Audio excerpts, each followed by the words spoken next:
Order, honorable members. The only item on today's order paper is questions addressed to the Deputy President. There are 4 supplementary questions on each question. Parties have given an indication of which questions their members wish to pose a supplementary question on. Adequate notice was given to parties for this purpose. The members who will pose supplementary questions will be recognized by the presiding officer. In allocating opportunities for supplementary question, the principle of fairness, among others, have been applied. If a member who is supposed to ask a supplementary question through the virtual platform is unable to do so due to technical difficulties, the party whip on duty will be allowed to ask the question on behalf of their member or another designated member. When all the supplementary questions have been answered by the Deputy President, we will proceed to the next question on the question paper. And I do hope that our members on the virtual platform will make sure that they have their system on mute if they are not required to speak or not taking any point of order, so that we can have a smooth process in terms of the work. The first question has been asked by Honorable J.S. Malima.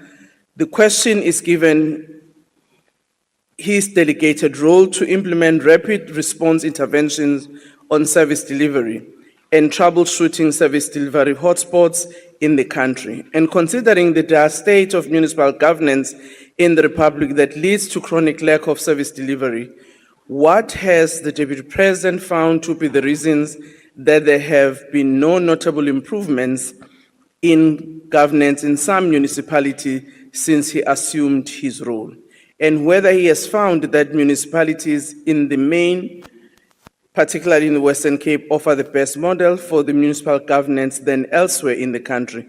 If not, what is the position in this regard? If so, what are the relevant details? Deputy President.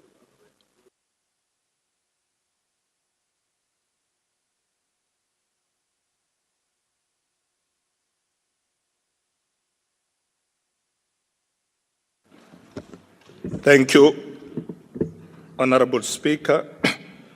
Honorable Speaker, if you may indulge me briefly before I start answering, just to welcome the decision of the Pietermaritzburg Court in making a decision that the death of our former President, Chief Luthuli, was not an accident. We welcome that, and I do hope that the authorities will leave no stone unturned to get to the truth. Thank you very much, Honorable Speaker. Honorable Speaker,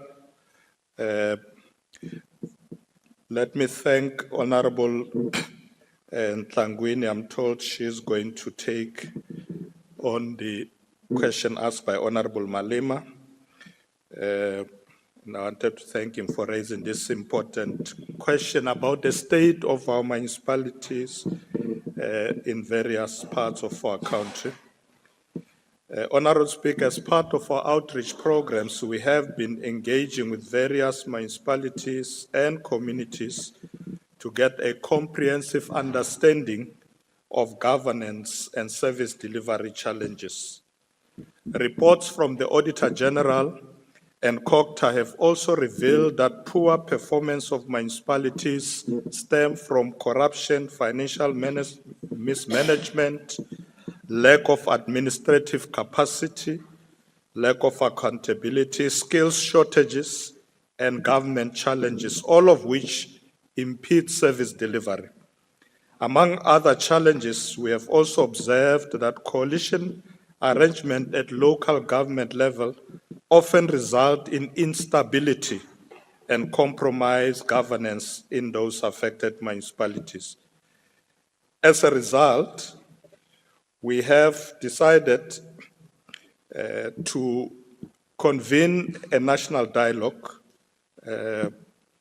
and this we did in 2023, last year, August, and the national dialogue agreed on the following principles.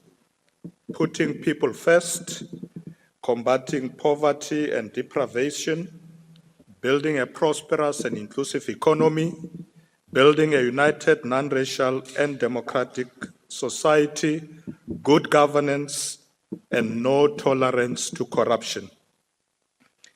The National Dialogue culminated in the development of draft amendments to the Local Government Municipal Structures Act, which aims to address issues like coalition instability and improvements of governance. COGTA will soon table a bill to Cabinet for approval.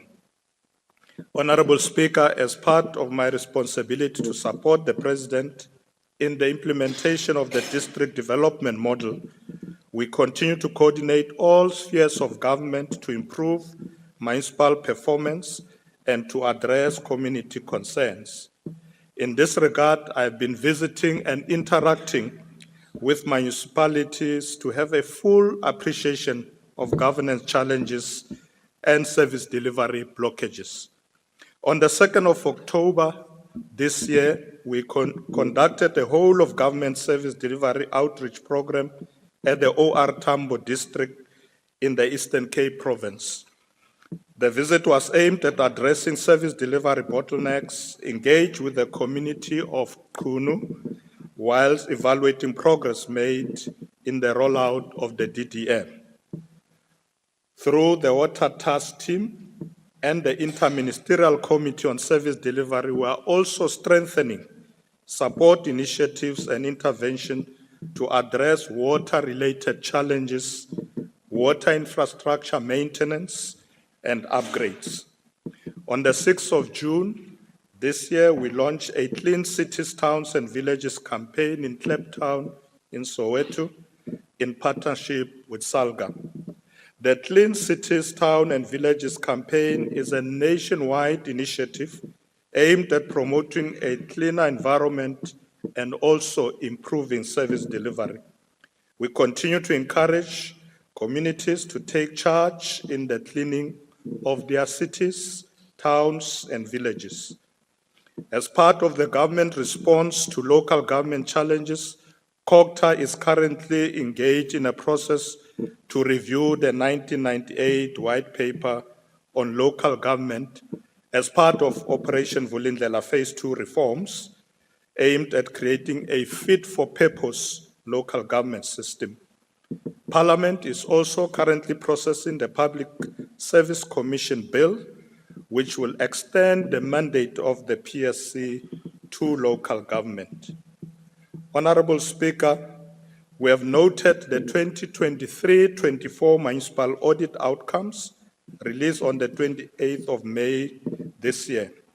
In terms of this report, 140 municipalities, that's about 55%, achieved unqualified and clean audit outcomes. In this regard, an increase in clean audits from 34 in 2022-23 to 41 in 23-24 municipalities. While this is not a significant improvement, it is worth noting as it reflects an improved level of commitment of municipal leadership and officials to uphold financial discipline, internal controls, and consequence management. While several municipalities in the Western Cape are doing well in terms of audit outcomes, it is important to note that there is a significant and persistent disparity between the well-being of many residents residing in township and informal settlement of the province of the Western Cape. Although the province is often recognized for strong financial governance overall, this does not reflect the lived experience of many Black communities who continue to struggle with socio-economic challenges. Therefore, Honorable Speaker, the Western Cape's municipal governance model is not the best in the country.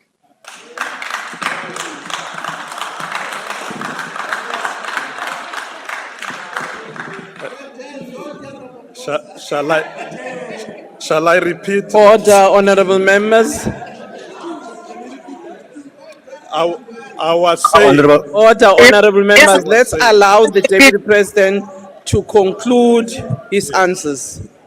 I'm Can you please actually repeat, Speaker? concluding. Order, honorable member. Honorable, I'm concluding, Honorable Speaker. Honorable members, let's allow the deputy concluding. president. I will take note of your hand, but let's allow the deputy president to conclude. In fact, this is my final sentence. I'm saying, therefore, the Western Cape's municipal governance model is not the best in the country.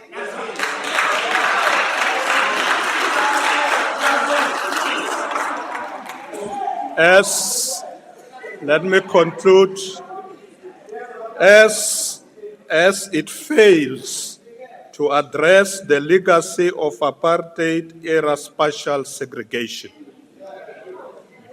The optimal model, Honorable Speaker, that we require is the one that would accommodate all individuals, regardless of their race or color. I thank you, Honorable Speaker. Thank you. Order, before we take the next question, there was a request for a point of order. Honorable member. thank you, Honorable Speaker. Please accept my apologies for interrupting the Deputy President. Yes. The flight that I had, sometimes we all experience it affects one. So I couldn't hear so nicely. If the Deputy President can just repeat, please, Honorable Speaker. Honorable member, that's not a point of order. Order, honorable member, it's not a point of order. Actually, without you raising a question, Deputy President did repeat his last sentence. Order, honorable member. I did. Deputy, I did. Honorable Ntlangwini, your supplementary question. Thank you very much, Speaker and Deputy President. And I'm taking the question on behalf of our President, CIC. Deputy President, we hear about the outreach programs and the uninspiring national dialogue that you are alluding to. However, we can't ignore the fact that the Auditor General year on year are reporting these mishaps within our municipalities. Only 41 municipalities received clean audits, and some municipalities failed to even give and submit financial statements. So what interventions, or why have national government failed to make decisive interventions to redirect local government into an effective vessel for service delivery? And we do want you to repeat the fact.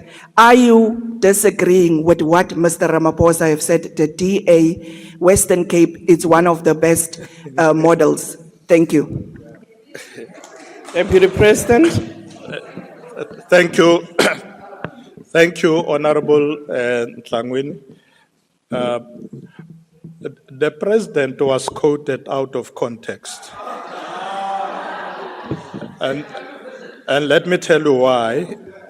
When the President addressed our councillors, his first emphasis was that councillors should learn from one another. That's where he started.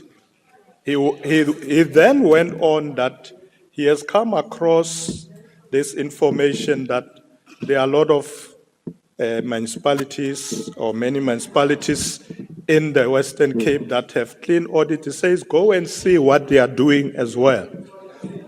But what he did not say was that the Western Cape is really the panacea for good governance and service delivery and everything. He was focusing on clean audits. By the way, in some of the municipalities that have clean audits are not necessarily in the Western Cape. But the President was saying, as you get an experience of learning from one another, also look at the Western Cape as well. But he was not saying, oh, well, the Western Cape knows it all. In fact, Honorable Ntlangwini, I was going to invite Honorable Malema to go with me to Khayelitsha. if he has time next week. Because when you go to Khayelitsha and some of the townships and informal settlement in this province, I don't see the good governance at all. So it's one thing to say you've got a clean audit, but it's one thing if you are changing the lives of people for the better. And that's really where we must focus. But you know, the media has got its own way of reporting. They're only focused on this issue, giving an impression that our president was praising the DA. That was not the case. You are happy, Honorable. Thank you, Deputy Can we President. not have an interpolation? Let me allow Deputy President to finish, and then I'll take your point of order. Yeah. No, I'm done. I'm just saying I will be visiting Khayelitsha next week. And I'm What's your point inviting of the order? CRC to come with me. Thank you, Speaker. Thank you, Deputy President. We'll convey the message to the President. I just want to also allude to municipalities where we govern in Koroleni and Sengo, where we have MMCs. So- They got clean audits. Order, Honorable Member. I've heard the political point, but it's not the point of order. Can I now move to the next supplementary question, Honorable Ndamase? Now, Speaker. Honorable Mawuto, what is the point of order? Yeah, no. I just wanted to assist the Deputy President. I didn't want to interject when you were speaking. President Malema was in Khayelitsha in July. He was Honorable, about 12 years. Honorable- I don't know this thing of the ANC inviting President. The sitting President was also inviting him to Marikana. I keep thinking obsession our President. Nale program Honorable Speaker. We're fine. Honorable Mawuto, unfortunately, you are not giving us a point of order. Secondly, the one delegated by Honorable Malima, who is in this house, have responded. So I just want us to allow and continue through the process. You have responded. Is your senior, but I'm helping your senior because she is not in the room, so she might not have heard you. So can we continue with the next supplementary? Paulo Freire, Honorable Malema Ntangwini once said, whoever Honorable teaches... Ndamase, can you please ask a supplementary question? You have got 53 seconds. Order, Mam Kawula.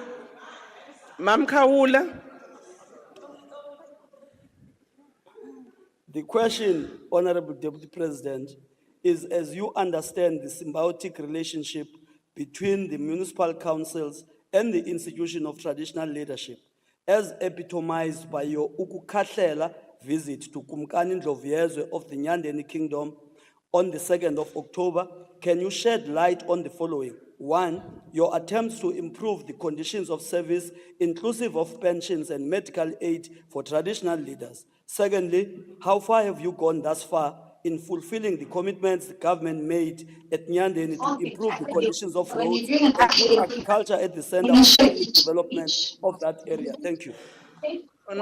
Honorable Ndamase, may I advise you that you have departed completely from the initial question because you are now specifically asking on Nyandeni, but I would leave it to the Deputy President to answer.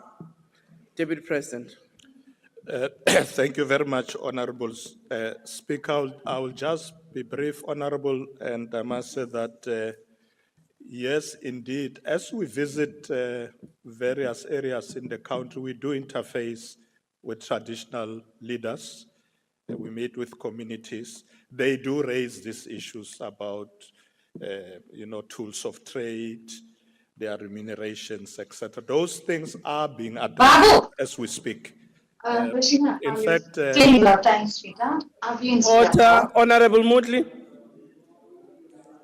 Deputy President, you can yes, continue. in fact, as I was saying, Honorable Dama said that I've had a meeting last month with the House of Traditional Leaders, as amongst others, we're addressing those issues. My visit to Enyandeni was really about looking at service delivery interventions. In fact, Honorable Speaker, when I visited Enyandeni, I had 4 ministers and 3 deputy ministers. Minister Ramkhopa, Minister Ndabeni, Noncho, Minister Mantaj, because what we want to do is to make sure that when we visit these areas, we are able not just to listen, but to be able to intervene. And that's why the ministers were there. Deputy Minister of Human Settlement, Mambe Hlalo was there, Deputy Minister of Police, because they are also raising issues of crime and so on. Deputy Minister Litsike, Namash. What I've done now, in conclusion, I have now returned to all of them to give me reports on how they have now intervened in those issues that were raised about roads and so on and so on. So we will get a report from ministers in the coming week or so, and we'll be able to compile a comprehensive report of our interventions. Thank you, Honorable Member. Thank you. I've noted that there's a hand. I'm not sure there's a point of order, Honorable Mentor. Thank you, Speaker. Speaker, it's a point of order in terms of the rules of the House that the member who asked the question literally took the motion of the EFF at the Eastern Cape Legislature without acknowledging that that is the EFF motion which was rejected by the ANC in the Eastern Cape Legislature, and asked the Deputy President about it. Order, Honorable Member. Thank you very much. But actually, I had dealt with the point of order of the member because it was departing from the original question. So the other matter, I think you might have to address differently. But in respect of this question here, it was out of the original question, and I've advised the member accordingly. Honorable members, may I ask, some of you who are in the House, you are present, so you don't have to log in online because you do disturb the system. I've picked up some of the members are watching the proceedings of this House while they are here. Honorable Van Rooyen. Thank you, Speaker. I find it very interesting how ANC comrades continue to talk good about the president that is disowning them on any platform that they get. Very disturbing. Deputy President, your so-called GNU interventions to help municipalities seems to be missing the targets, all of them. As MK Party, we say lack of appropriate skills in municipalities and provincial government departments are 2 major challenges rendering these interventions useless. We call for complete overhaul of municipality skill base, recruit appropriate people for the job, stop allocating billions to municipalities while they can't even write financial statements.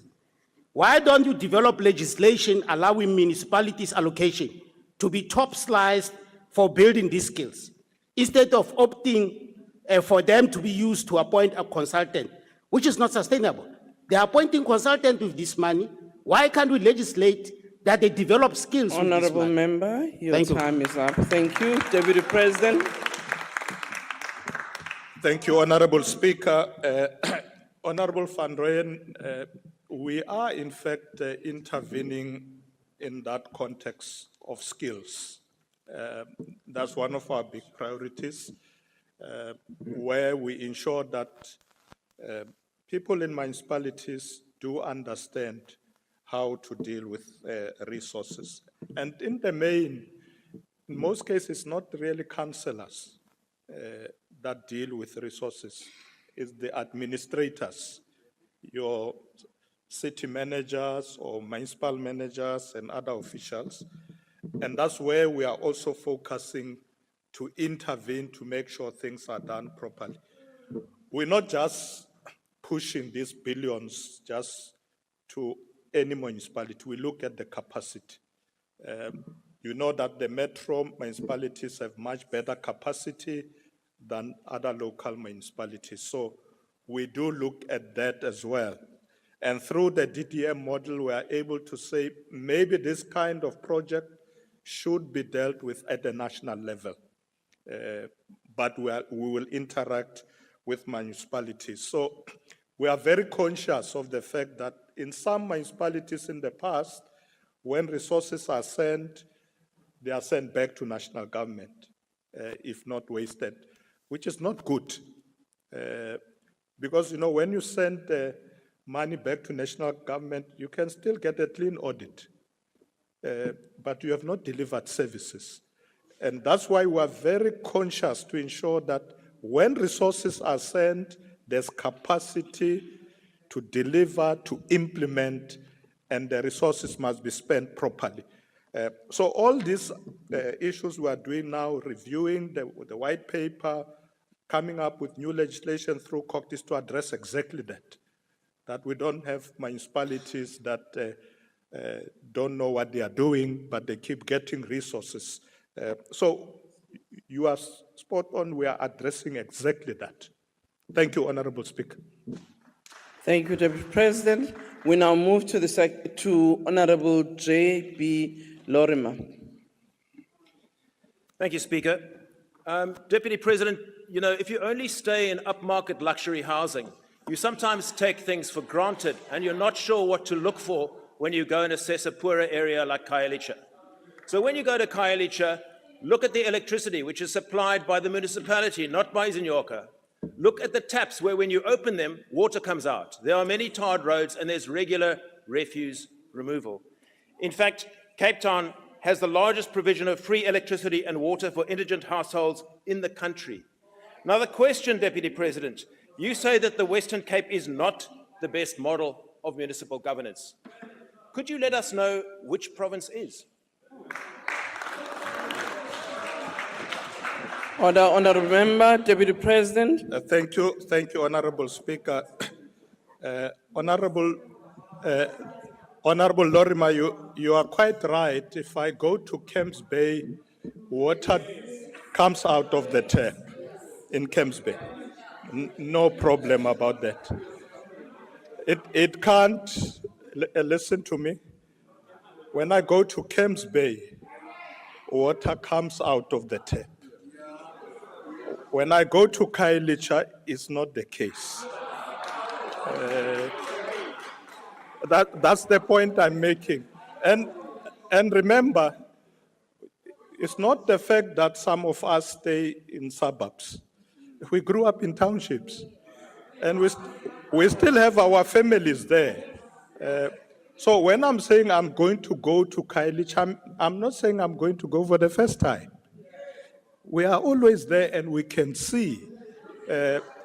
In fact, if you go with me to Khayelitsha now, and we need to score the DA's intervention, I'll give you 0 for the work you are doing there. 0, completely 0. Yeah, maybe in Camps Bay I may give you 6. But in Khayelitsha, Guguletu, Bontenyevel, Nyanga, Michel's Play, I give you 0.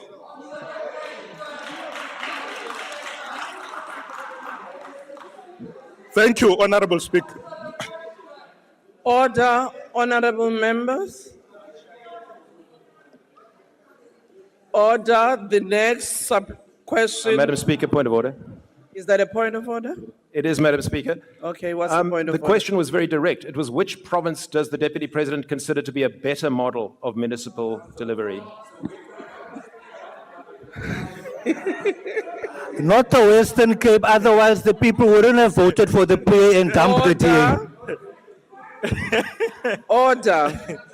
Honourable members. Order. Honourable members, I don't like to raise my voice when we're in the House, but at times you enable me to do so when you can't even hear yourselves. And I want to remind you also on the rules. The rules say the person asked the question must answer the question. It doesn't say how. But I've always assisted you to remind members of the executive about the core question. Similarly, as I remind you members, when sometimes you veer off the original question in your supplementary questions. Indeed, I was going to help you, but now you actually came up front to just say, Deputy President, you can just assist Honorable Lorimer. Which of the province is the best run? Where do you find best run municipalities, if there is any province? Wait, allow the Deputy President to answer. It's certainly not the Western Cape.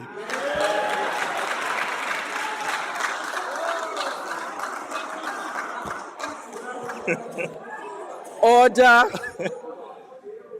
Thank you, Honorable Speaker. I think the Deputy President will come back next time and say, in terms of the scores, who has what scoring. Maybe there's no one who is best. We will see that time. Question number 14, order, has been asked by Honorable Mpapane. The question is, considering that the market inquiry conducted by the Competition Commission into the fresh produce market and their findings in January 2025, that although the fresh produce market exceeds 53 billion, participation by historically disadvantaged farmers remains minimal. To what extent has the government acted upon the recommendations of the Competition Commission to implement measures to increase the annual sales of small-scale and historically disadvantaged farmers through national fresh produce markets to achieve increased participation of historically disadvantaged persons in the agricultural value chain? Honorable Deputy President. Honorable Speaker, let me thank Honorable Mpapane for posing this critical question and for highlighting the Competition Commission's report released on the 13th of January this year. The report makes recommendation to promote competition, lower entry barriers, and the creation of an inclusive and competitive fresh produce value chain. The report estimates that the total value of fresh produce sold through the national fresh produce markets was over 21 billion rand in 2022, with the overall domestic fresh produce market, including formal retail and fresh produce markets, currently worth over 53 billion rands annually. This is an indication of steady revenue growth over the past 2 years. However, participation by historically disadvantaged farmers remain minimal. Honorable Speaker, addressing equity and inclusion of small-scale and previously disadvantaged farmers is crucial for achieving sustainable, inclusive, and competitive fresh produce value chains in South Africa. The inclusion of emerging black farmers in commercial agriculture is critical for the transformation of the agricultural sector and our land reform program. The ongoing land reform process and release of government land demonstrate our government's commitment to benefit emerging farmers and ensure that they contribute to the growth of South Africa's agricultural economy. Honorable Speaker, in September this year, I visited Klein Ezeljacht Farm in Waterskloof local municipality in Caledon with Minister Nyonso and other cabinet ministers to discuss land reform programs and community development challenges with emerging farmers in the Overberg district here in the Western Cape. As part of our oversight visit, we also attended the Nampo Harvest Day in Botterville, and that was on the 15th of May, and then back to Nampo Cape Agricultural Show in Bredasdorp on the 12th of September this year. These events alone draw over 40,000 visitors and features over 5,000 exhibitors from across the agricultural value chain, including mechanization, smart technology, inputs, financing, agricultural services, and farmer support.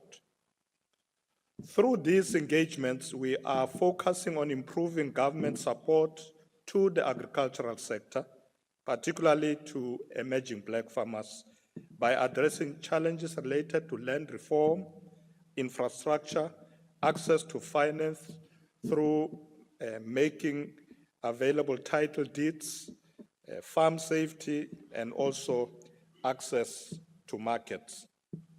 Honorable Speaker, part of the recommendation of the Competition Commission was for the Department of Agriculture to undertake a review of legal framework which national fresh produce markets currently operate. In this regard, the Department of Agriculture is developing two draft bills, namely the Agricultural Produce Agents, APA Amendment Bill, and the National Fresh Produce Market Council Bill to address the concerns raised in the report.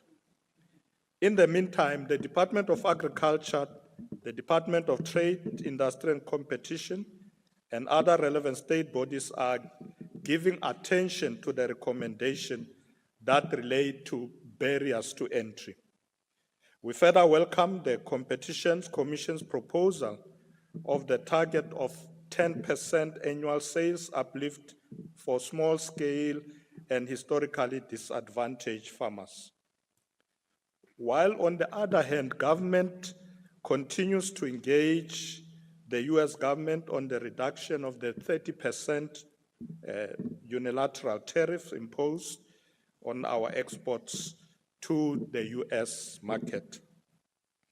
Through multi-sectoral collaboration with partners like Land and Agricultural Development Bank of South Africa and other commercial financiers, government will continue to support all farmers, commercial, small-scale, and historically disadvantaged farmers, and ensure that the agricultural sector is representative, inclusive, and contribute to the growth of the economy and ensure food security in the country. I thank you, Honorable Speaker. Thank you, Deputy President. Supplementary question by Honorable Mpapane. Ngiyabonga Sekela Mongameli ngendlela uphendule ngayo lo mbuto. Kepha tinsaye litibukene nebalimi laba ngaphambilini bebancishwe emathuba ukuthi bakhone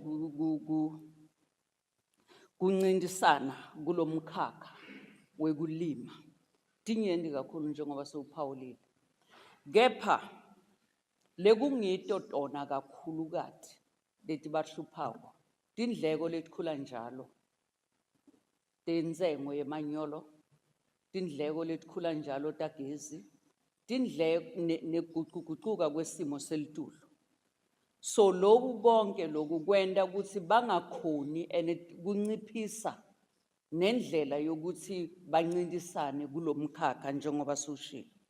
Ingabe uhulumende solwendile yini luhlolo lwekusebenta ngempumelelo kwetinhlelo tekusekela labalimi labasafufusa kulesikhathi sanyalo kude nabo batokwati ukuthi bancintisane kulomncintiswano wale market emkhicito lemisha. Ngiyabonga. Siyabonga Makembambane. Sekela Mongameli. Mangbonge Somlomo. Uma sihambela abalimi kakhulu labancane, or let me call them emerging farmers, sithola ukuthi kakhulu Kuyiqiniso ukuthi abanye abanazo lezinto ezibanceda kakhulu ukuthi baphumelele ngokulima. Amanyoro njengoba usho. Kodwa abanye bakhala kakhulu ngomhlaba. They don't have access to land. Into ebaluleke kakhulu leyo, even before we talk about other supports. So we focus a lot, manghamba nabo Minister Nyon, so we make sure that we release land.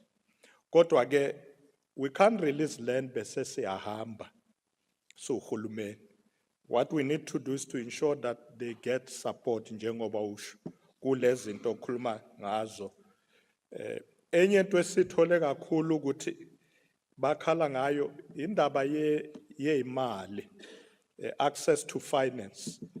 Uma siya kulama expo we agricultural sector njengabo NAMPO, you find that a lot of them are complaining about access to finance, particularly the black farmers. I did say, Honorable Speaker, earlier that some of these events are attended by about 400 farmers coming through. But I did notice as I'm visiting these expos that laba abalimi abantu abamnyama abekho baningi. Into esibhekile leyo. And siyabona ukuthi abekho baningi ngoba abayitholi imali ebayifunayo ukuthi baphumelele ngokulima. So what we do when we visit sihamba nabo land bank, sibize nabo IDC ukuthi mabancede lama farmers so that they are able to buy those things that you are talking about that they need so much to ensure that their farmers, the farms can succeed and be productive. So interest yenzayo leyo, but kubaluleke kakhulu ukuthi siye kulezo indawo sizibonele ngokwethu ukuthi kwenzakalani. And when we were in all these areas, including in the Free State, where they are dealing with farming in apples, in the Western Cape, sibonile lento ukuthi abantu abamnyama bayawunida or bayafuna ukuthi bathole uncedo kakhulu ukuthi bakwazi baphumelele ngokulima. Sizoba supporta sisebenza ngama department ahlukile senza lento esibiza ukuthi the whole of government. So agricultural department ayiyodwa. The Department of Land and Reform is there, the Department of Finance, and all these state financing institutions. Ngoba ikhona imali lapho. Mayifike kwabantu abafuna ukulima. Ngiyabonga. Siyabonga. The second supplementary question will be taken by Honorable Mentenkuna.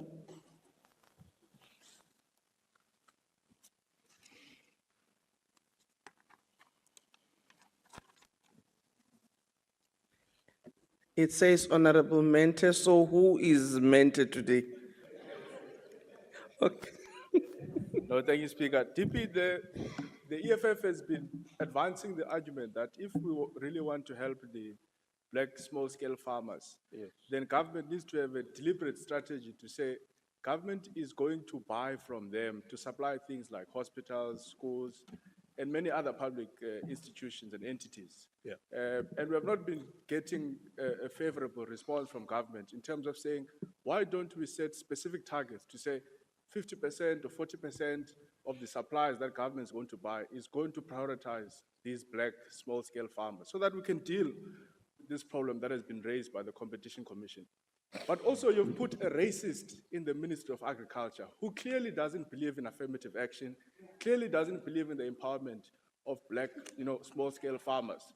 So even if you do have, a program to develop the disadvantaged, as the Competition Commission has been saying, you are likely to experience sabotage because you have deployed a racist that is against black empowerment, that is against affirmative action in the Ministry of Agriculture. So how do you expect then to have a cohesive strategy as a cabinet, as a government, when you have got this individual who is going to be pulling you to the opposite direction. Thank you, Speaker. Thank you. Honorable Ndlozi, in terms, Lonzi, in terms of our rules, you know that you used the language that you are not supposed to. Racist, you have to withdraw. Yes. Who did I use it against, Speaker? No. Honorable Lonzi. No, we all know the Minister of Agriculture. I do think no, it's not managing. It is my duty to protect all members of the House. No, I think the DP heard my question. I withdraw, Chair. Thank you for DP, withdrawing. DP, you look can forward to then your ask the response. question. Yes, I heard your question that we should be doing everything to support these farmers. What we're doing as cabinet is not really a responsibility of one minister. We try to intervene as the cabinet, as government. That's why you see me visiting these areas with a lot of ministers. So ministers must not think where they are deployed is their purview alone. We want them to report regularly to cabinet. So we are monitoring that area because the issue of land reform and agriculture are very related. And we are making sure that those ministers work together. That's why you have even an interministerial committee to ensure that colleagues pull things together. So with respect to the things that we need to do and support that is needed for farmers, particularly emerging black farmers, it's not just whether a minister deployed there likes it or not. It's a program of government. And a program of government must be implemented. So far, I've not realized any difficulties or resistance working with the minister deployed there. I go around with them, and I can say that what government has decided to do as a priority, all ministers are working on that. We are watching everybody. Thank you, Honorable Speaker. Thank you, Deputy President. Honorable Matri. Thank you so much, Honorable Speaker.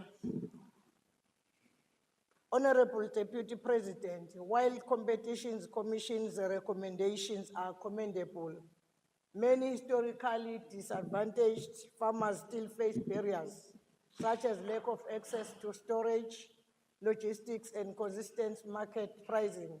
What concrete steps has the government taken beyond policy pronouncements to address these structural barriers that prevent small-scale farmers from benefiting meaningfully from national fresh produce markets?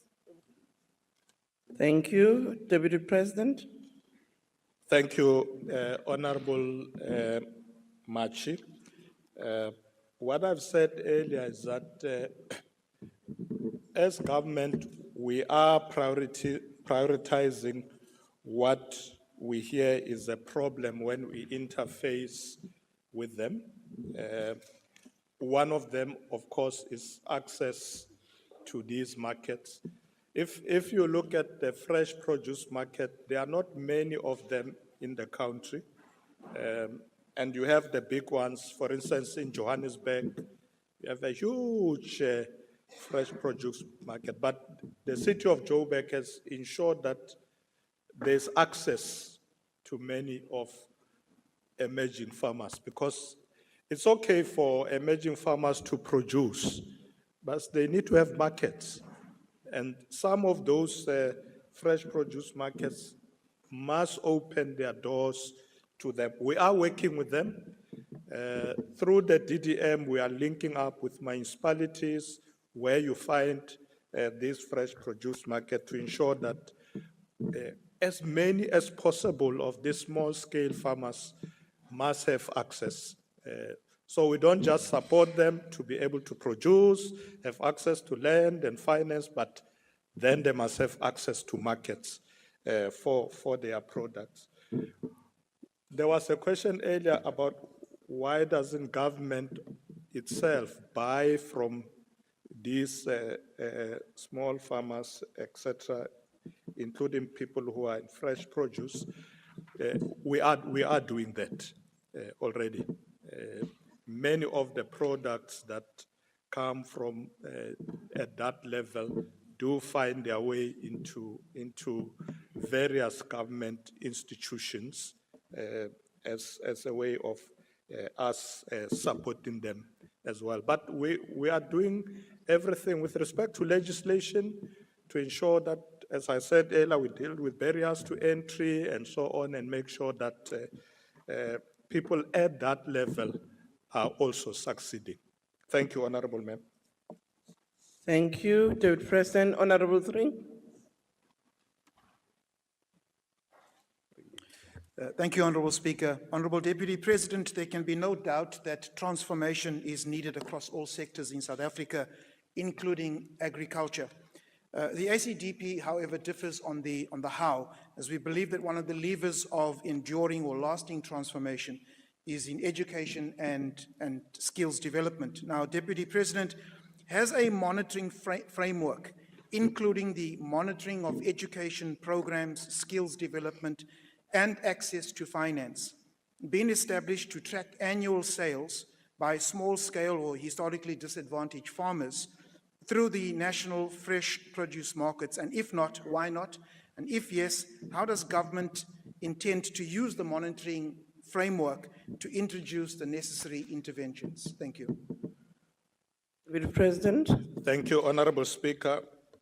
Honorable Thing, one of the things that we are doing now, I'm working very closely with the Minister in the Presidency responsible for monitoring and evaluation. And as we go around the country, we go together as well. They are developing systems that will help us to be able to monitor properly this support that we are giving, whether it be finance, where people need support with respect to skills. The department, as led by the Minister of Monitoring, is exactly doing that. And it reports to Cabinet on the weaknesses and successes. And we are able then to look at where are the loopholes. Is it at policy level, or is it administrative? Is it just the issue of finance that is required and people don't have access to finance or skills? All that is in that matrix as led by the minister to be able to inform our interventions properly. So we are doing it. Obviously, with time, we'll be able to review and see if our interventions are making an impact in what we want to achieve. But we have started with that process. Thank you, Honorable Speaker. Thank you, Deputy President. We're moving to the next question, question 15, that has been asked by the Chief Whip of the Democratic Alliance, Honorable Michalakis. The question is about whether the Deputy President, in his capacity as Chairperson of the Justice, Crime Prevention and Security Cluster, has found that the interventions to bolster crime intelligence in the South African Police Service to stem gangsterism and other forms of violent crimes have been effective. If not, why not? If so, what are the reasons whereupon he has found that the intervention has been effective? The follow-up question will be taken by Honorable Nodada, but for now, Deputy President.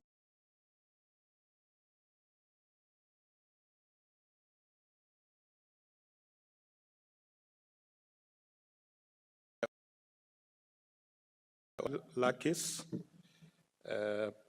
Honorable Speaker, under the Justice, Crime Prevention and Security Cluster, what we call JCPS, several measures have been introduced to restore the integrity and performance of the SAPS crime intelligence.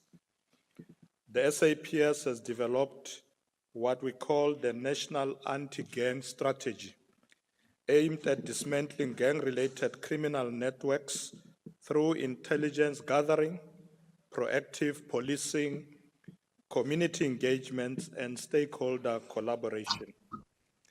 The SAPS is further expanding the scope of these anti-gang units. Order, Honorable Mashodi, can you please mute Honorable Maseko? Thank you, Deputy President. Thank you, Honorable Speaker. I was saying that the SAPS is further expanding the scope of the anti-gang units to include gang-related cases such as drug trafficking, shootings, murders, and we are looking at this beyond just the Western Cape, but we're also now looking at the Eastern Cape and Gauteng. The units will also be supported by operations like Operation Shanyela and Operation Volume Koti, particularly in Gauteng, the Free State, where you have mines. The acting Minister of Police, Professor Firoz Kachalia, announced a multi-anti-gang plan in the Western Cape already, involving the National Prosecuting Authority, Asset Forfeiture Unit, Special Investigating Unit, and the SABC itself. And this is to ensure that we combat gangsterism and extortion. This plan has already been finalized with funding allocated for implementation. Furthermore, SAPS has increased what we call digital analytics, surveillance, and data-driven policing resources to enhance intelligence-led operations, particularly in hotspot areas, including ongoing collaboration with the South African Revenue Services, SARS, to develop strategies targeting organized crimes, financial infrastructure through cross-border business networks.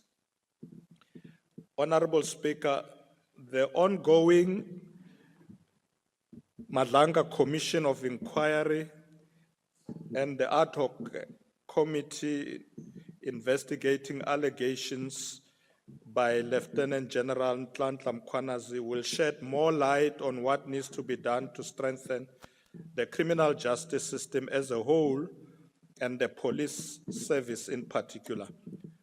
For now, we will refrain from specific commentary about the processes as they are still underway.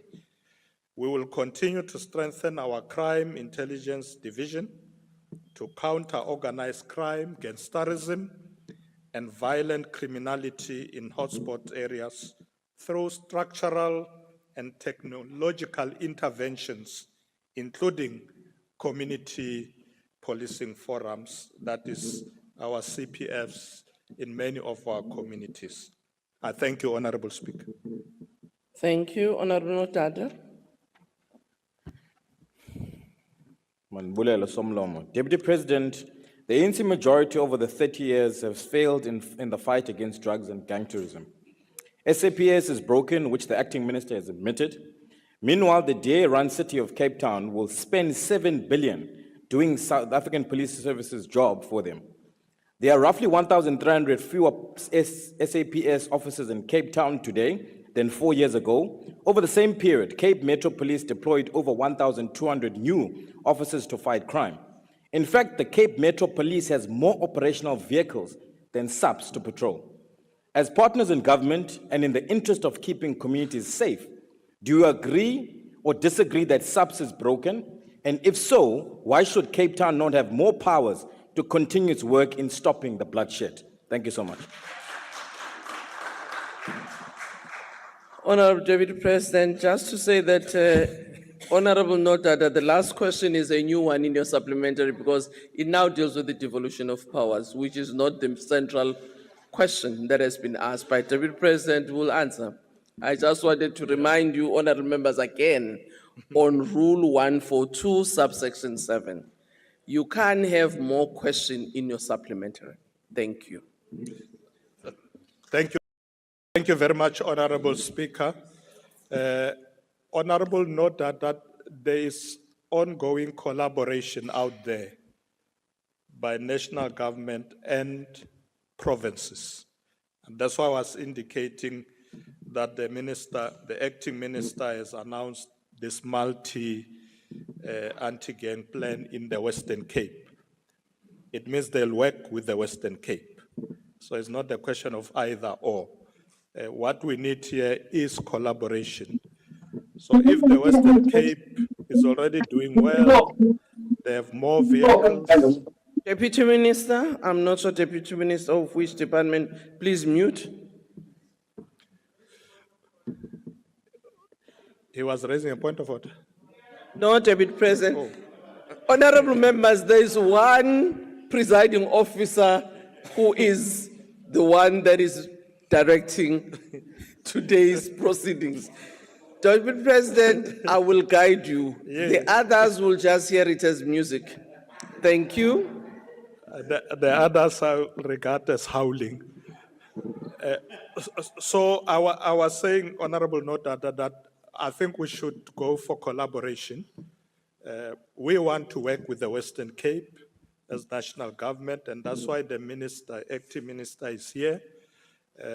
So if there are efforts in the Western Cape that the Western Cape is pushing to fight gang-related violence and drugs and so on, it's in the interest of the Western Cape to work with national government. You may think that you have more resources than us, but it's just a wish. We have more resources as national government, so work with us. We deploy resources all over the country. We have a country to run, but some of the resources we will deploy in the Western Cape. And all we're calling for collaboration, because dealing with crime should not be politicized. I think when we deal with crime, we must be serious about it. We must not play politics. We want to deal with gangsters. We want to deal with drugs wherever they are. Whether it's Western Cape, Gauteng, we're going to go for this gangsters and these drug peddlers. Let's just strengthen. That's why I was also mentioning that the CPFs themselves must be drawn to this, because these people live in our communities. We know them. So let's pull everything together. But thank you for your question. The next supplementary question will be by Honorable Matafa. Thank you, Madam Speaker. Honorable Deputy President, we agree with you that gangsterism is a serious security concern as we keep losing lives of young people due to gang-related crimes. Gangsterism cannot be isolated from the broader socio-economic challenges that our country faces, emanating in the main from the legacy of separate development of the apartheid regime. How will the government mobilize the society in line with the approach of whole of government and whole of society to deal with gangsterism? Thank you, Speaker. Thank you, Honorable Deputy President. Thank you, Honorable Matafa. I think, as I said earlier, that I think fighting gangsterism needs collaboration. So you're quite right. The whole of government approach, it's not just a policing matter, because we also live in a situation with high levels of unemployment. We need to ensure that we grow our economy, train young people. They must have access to markets, to employment. So it's a strategy that must be over and all-encompassing to ensure that we deal with economic issues, with social issues, with violence, and looking at how people live in communities. Social conditions also give rise to crime and violence. So our approach can never be that it's just a policing matter. So I agree with you that we need to ensure that it's a whole of government approach. We must bring all players on board, but including communities themselves. Let's not leave communities behind. The power is always in communities.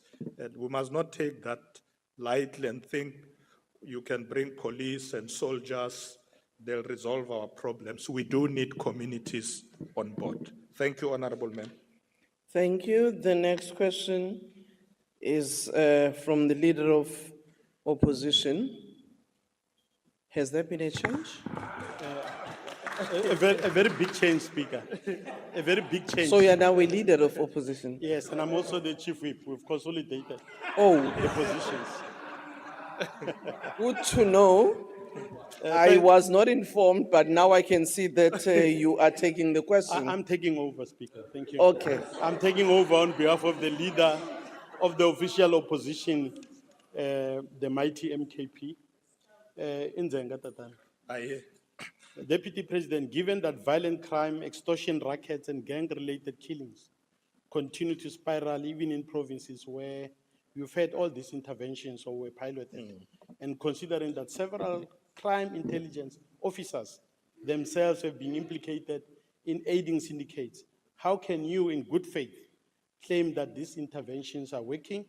Will you concede that what we have here is not failure of resources, but a failure of leadership, political will, and accountability within the very crime intelligence structures that you lead as DP?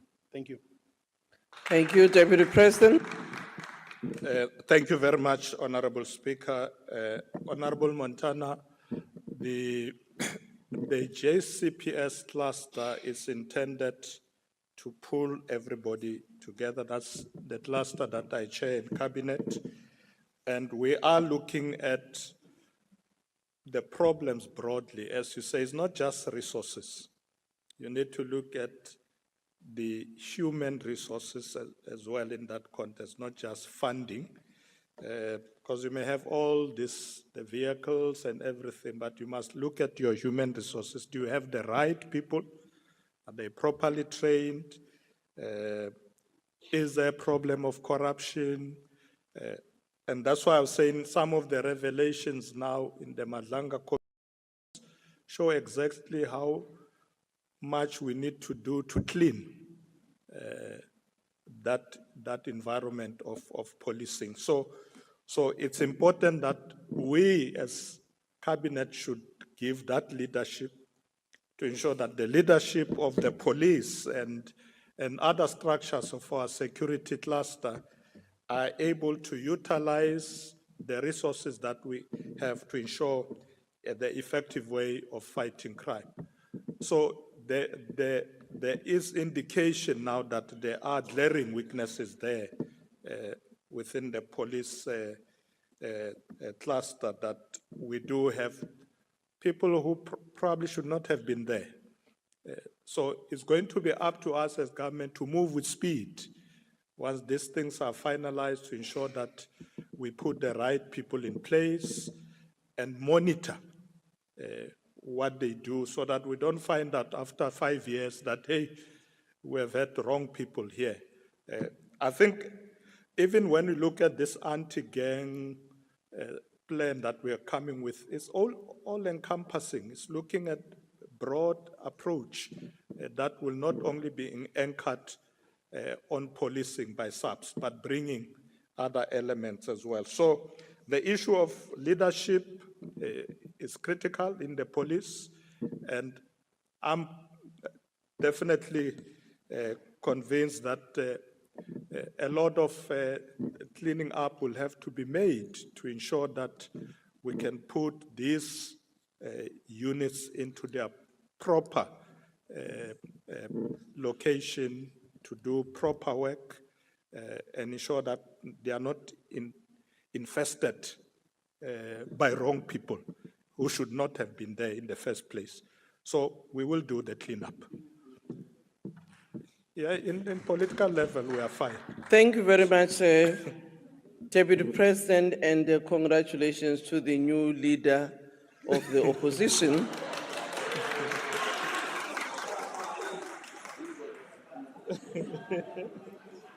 Dr. M.A. Maimane. Thank you, Speaker. Deputy President, I went to Mitchell's Plain. I met a young woman. My mother whose child Naima had been killed in a gang-related violence. I went to the police station to go find out what happens to that investigation. And the community told me they could not trust the police. In fact, the HRSC says that 1 in 4 citizens has got trust in the police. So when we describe this question of gangsterism and intelligence, we know members of the community know who the gangsters, who the criminals are. The problem is this, Mr. Deputy President. 15,000 of your police officers were found to be involved in misconduct. This is not just misconduct, it's rape, it's murder, it's serious crimes. How many of those were prosecuted? Less than 750, less than 5%. Deputy President, if the police themselves are committing crimes and they are not being investigated, how on earth do we hope citizens will trust them? My question to you is, what practical steps are you going to take to ensure that IPID does its job and that ultimately, like you say, we want to clean out the bad apples? It's Honorable not bad member, your apples. time is up. Let's act against the police if we're going to restore confidence. Please, Deputy President. Thank you. President. Thank you, Honorable Speaker. Your last word, Honorable Maimani, says, let's act against the bad apples in the police force. I agree with you. Yeah, we are doing it. We have started, and we will in time be able to report to this House on the progress we are making, because we can't sit as national government and say, well, it's fine, people don't trust the police, so what? We need to intervene, and we are. And remember, people will trust police when they say that we as government are removing the bad apples, putting the right people. We will not win overnight, of course. I mean, the police force is a big force all over the country. There was a time, for instance, if I can share with you, that in deploying in the Western Cape, we decided, let's bring those officers who are not from here, so that, you know, we see whether we can make progress. It does work, and we are using that in different areas. We will deploy in KZN, people who are not from KZN, but it's, we are watching very closely. We are discussing now with the acting minister to ensure that we bring trust to communities. People must see that police that are deployed are working with them. It's just that in many areas I've realized that the CPF have been weakened, and I think we need to strengthen them. Because as you say, Honorable Maimani, communities in the main, in most cases, know the people who are selling drugs. They live amongst us. Some of them are our brothers and children, but we keep quiet as communities. So that level of consciousness must be raised to say we must not harbor criminals ourselves as communities. The police work is going to be very difficult if we as communities hide them amongst ourselves. So, but definitely we'll make sure that the IPID is effective, and it's got the right people there to drive, so that police who are not doing their work, who are doing wrong things, must be removed, so that we keep the right men and women in blue who are dedicated to serve this country. Thank you very much, Honorable Member. Thank you, Honorable Deputy President. We now move to question 16, asked by Honorable Ndalane to the Deputy President. The question is, considering that the issue of land reform is critical for the transformation of the agricultural sector to the same degree that the development of small and medium-scale farmers is vital for ensuring food security and increasing agricultural exports. As the chair of the National Dialogue Interministerial Committee, and in cooperation with the Minister of Agriculture and Minister of Land Reform and Rural Development, what performance targets have been set to achieve land reform and agricultural developments since the formation of the Government of National Unity? And what integrated approach is being developed by the IMC to holistically support infrastructure development in rural areas in order to support the growth of the agricultural sector? Honorable Deputy President. Thank you very much, Honorable Speaker. Honorable Speaker, let me welcome this important matter raised by Honorable Ndalani. Honorable Speaker, government is dedicated to advancing land reform and agriculture development with the Inter-Ministerial Committee on Agriculture and Land Reform providing political and strategic leadership on these issues. In terms of targets for land reform, the Department of Land Reform and Rural Development has been working towards allocating 200,000 hectares of land between 2024 towards 2029. And this is to ensure equitable land access and improved tenure security. This work will build on significant progress achieved during the previous administration of the ANC-led government. Amongst other matters, the following progress have been reported to the Inter-Ministerial Committee on Land Reform and Agriculture. The first one is that the Commission on Restitution of Land Rights reported that a total of more than 3 million hectares of land were settled in the period between 1995 and the 31st of December 2024. A total of nearly 2.4 million individuals, including more than 1,000 persons with disabilities, about 1.275, and 466.5 households, including 180,000 female-headed households, benefited from these settlements. Since 2019, the Department of Public Works and Infrastructure has released 125 land parcels measuring more than 25,000 hectares for land redistribution.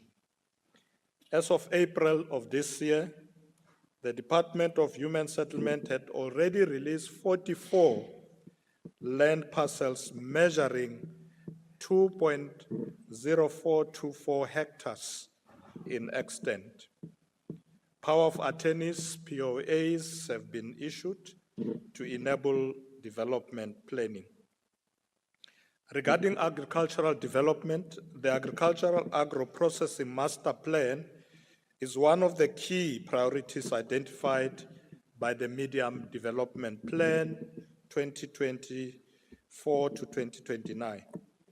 The plan aims to increase Black commercial farm holders, small farm holders, expand agro-processing, boost exports, and create jobs by unlocking productive land, financing and scaling farmer support, expediting land restitution and redistribution through robust post-settlement packages, infrastructure, extensions, markets, and secure tenure. The Department of Agriculture plans to boost agricultural export by 5% over 5 years to improve food security, job creation, and sector growth. This will be achieved through the implementation of the Agricultural Agro-Processing Master Plan, strengthening partnerships, and streamlining trade processes. This includes reviving agreements and leveraging on the African Continental Free Trade Area to open more opportunities across the continent. Through the proactive land acquisition policy, we aim to expedite state grant processes by setting clear targets and timeframes, enabling direct transfer or free leaseholds for households with limited land access, subsistence production, and small-scale farmers. One of the key interventions managed by the National Department of Agriculture in partnership with provincial departments of agriculture is what we call the Comprehensive Agricultural Support Program. Through this program, the Department of Agriculture plans to support approximately 12,000 smallholding producers, more than 7,000 red meat producers, and more than 6,000 grain commodity producers during the 2025-2026 financial year.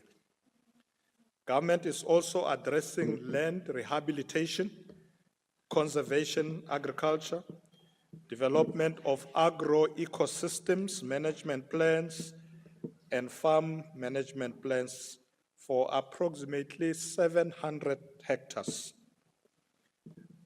Furthermore, the Department of Public Works and Infrastructure support rural farming communities through what they call Welisizwe Rural Bridges program, which addresses infrastructure backlogs by constructing bridges to improve access to services and economic opportunities.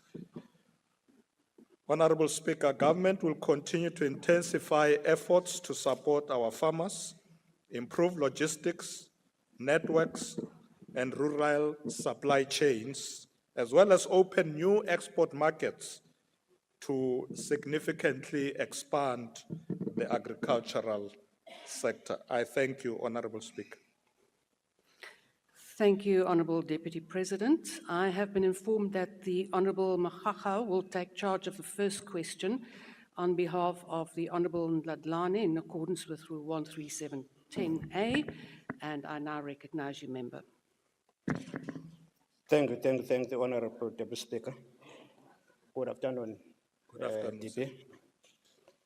And I know that we are still dealing with the original sin. Yes. The land question as imposed by the previous regime.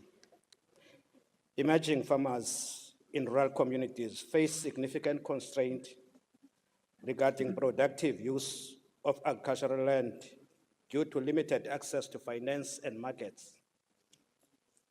Can the Deputy President expand on what coordinated interventions to intensify progress in the implementation of the Integrated Rural Development Sector Strategy of 2023 to ignite sustainable agro-industry and accelerated rural economic development through infrastructure and technological advances? Thanks, sir. The Honourable Deputy President.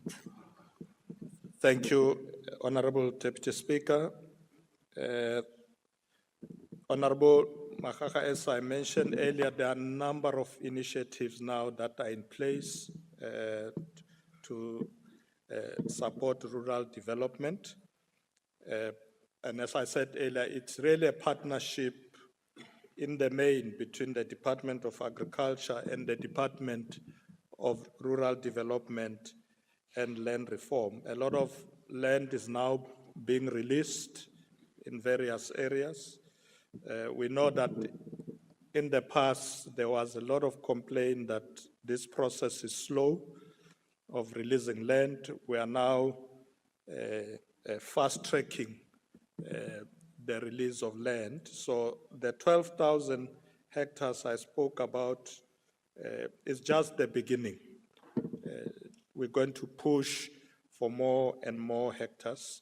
And I had the opportunity to travel with the two ministers to many of the rural areas where we are able to ensure that we do empower communities to be able to access land.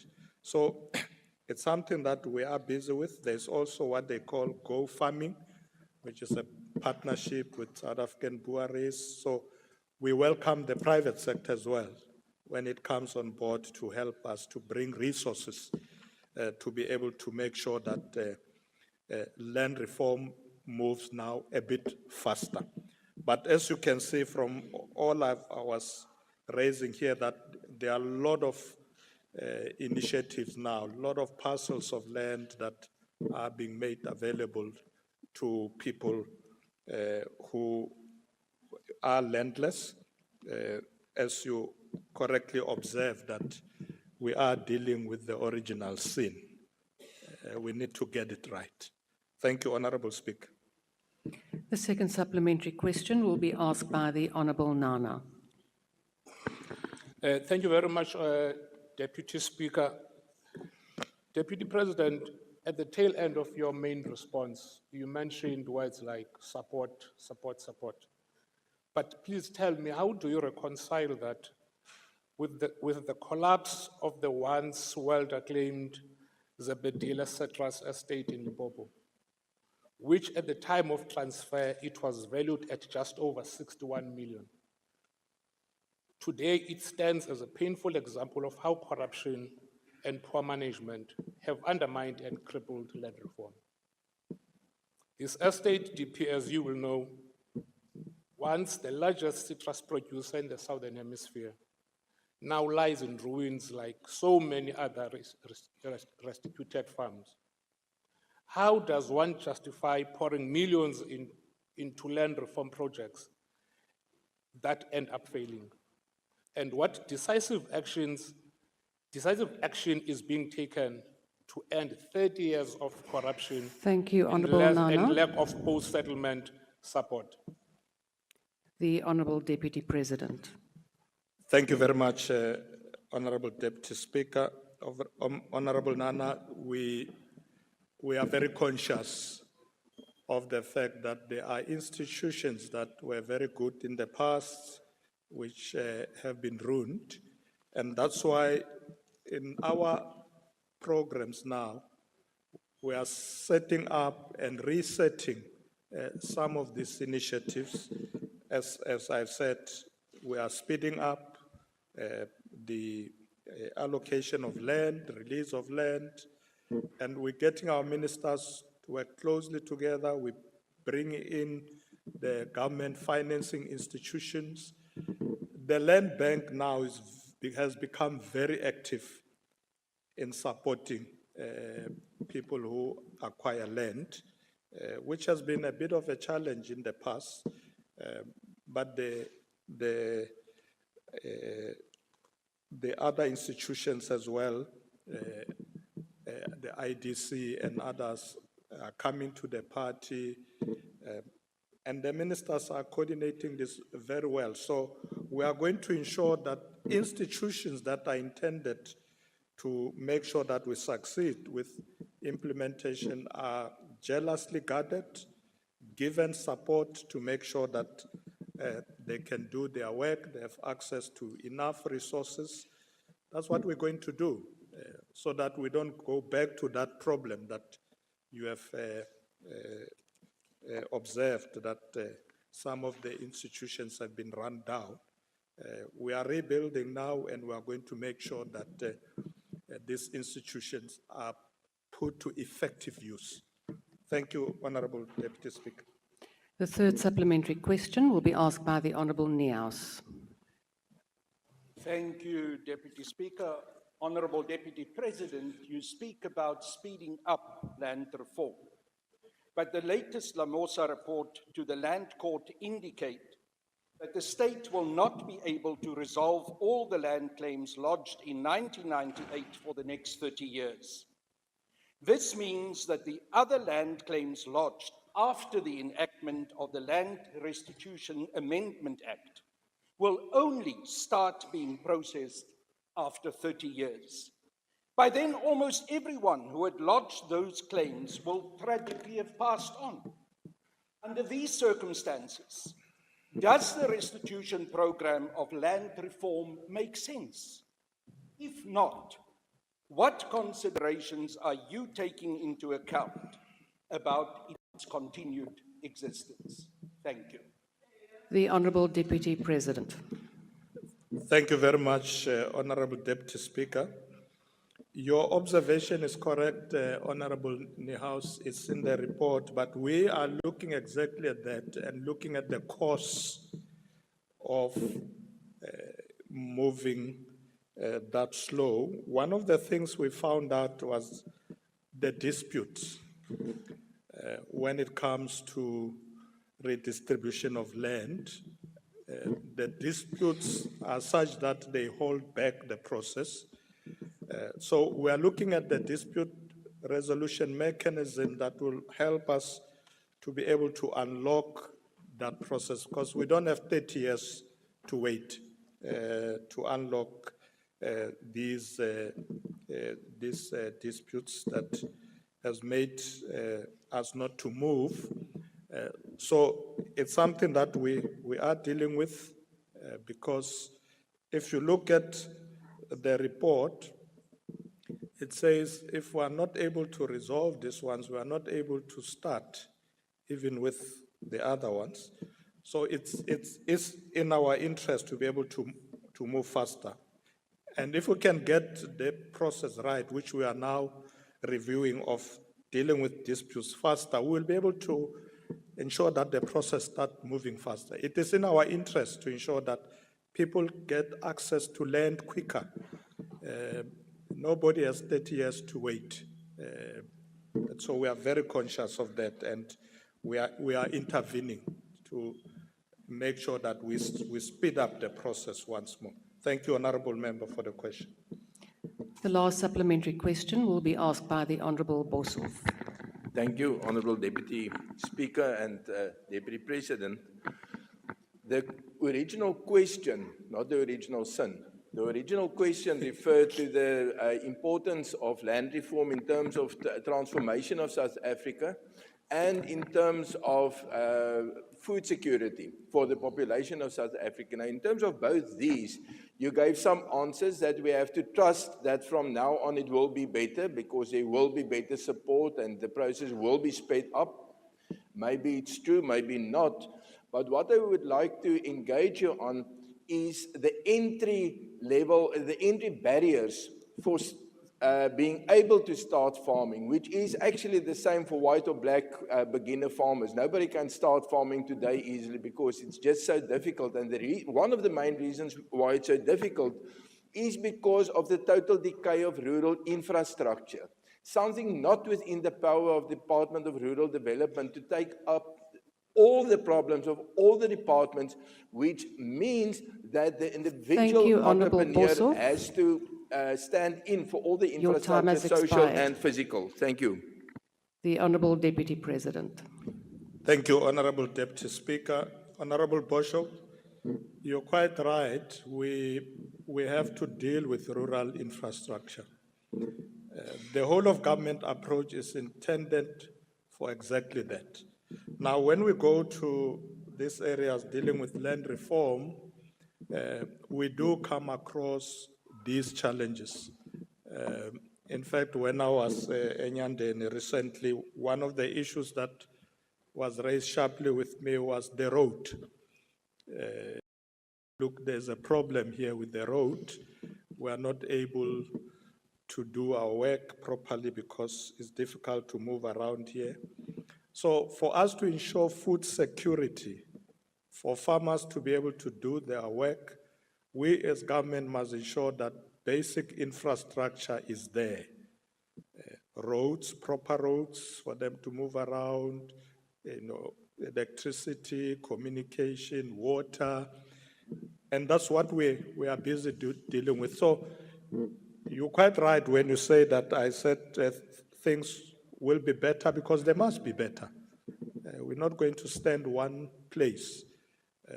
And that's why when I go to these areas, I take many ministers with me. I say to them, they are complaining about the road, deal with it. They are complaining about water, deal with it. So that when we go back, we can say to people who have access land, yes, you can farm, we are sorting out the road. Because once they produce products there for food security, they must take them to the markets. If you don't have the road, they can't do that. So we are definitely addressing that as we speak.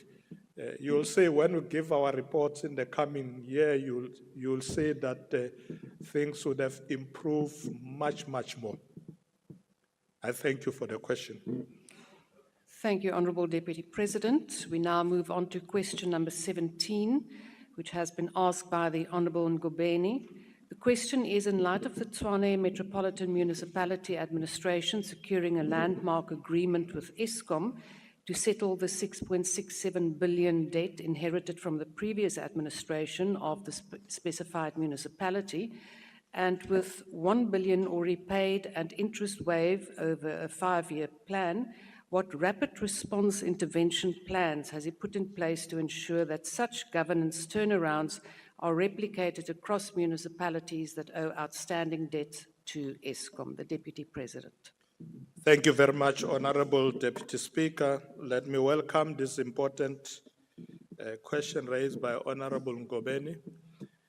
Honorable Deputy Speaker, escalating municipal debt to Eskom is a major concern to government, as it continues to pose a risk to the financial sustainability of Eskom.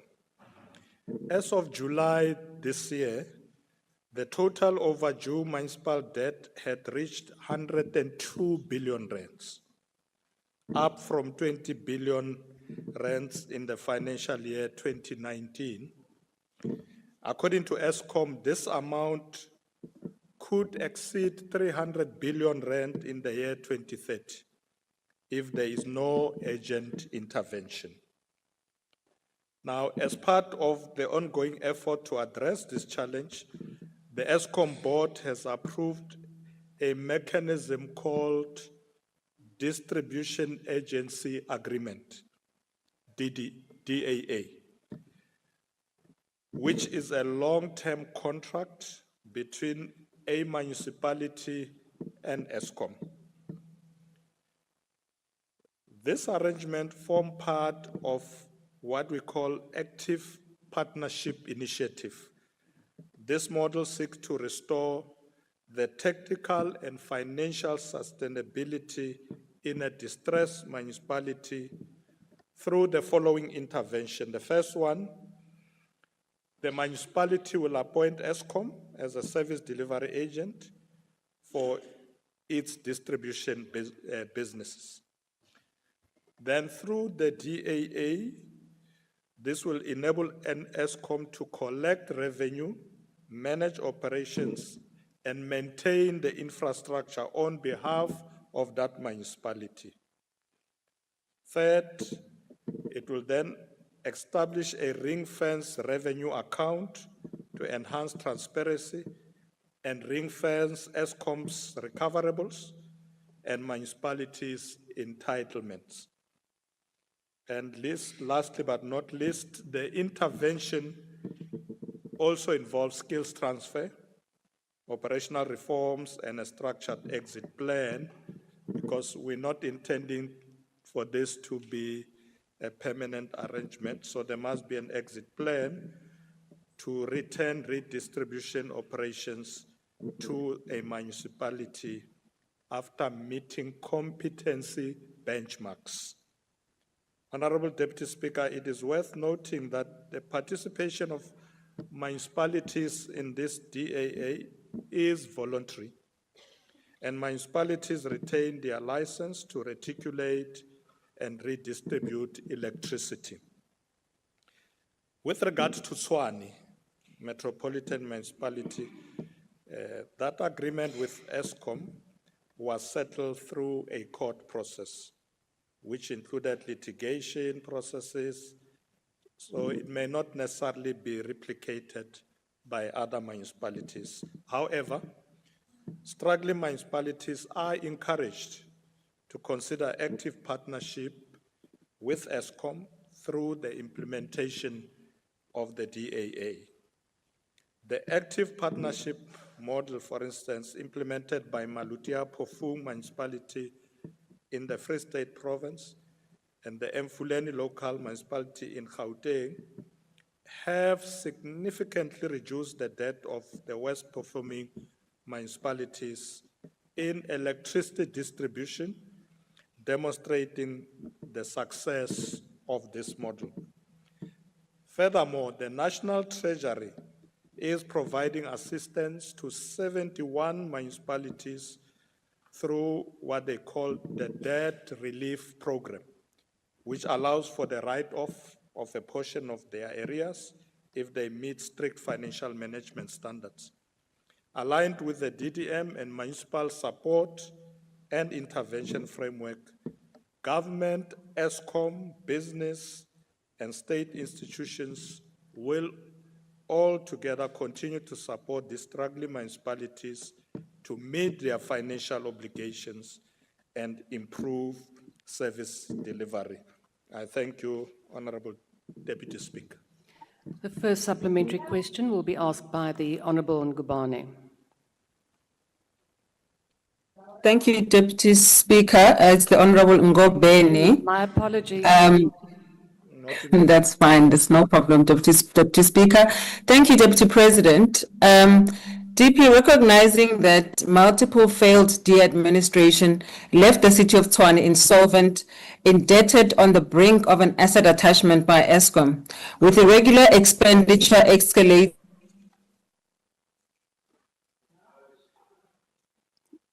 Honourable Ngubeni, you have frozen. Could you perhaps try again? It's frozen. Yeah, they're still busy.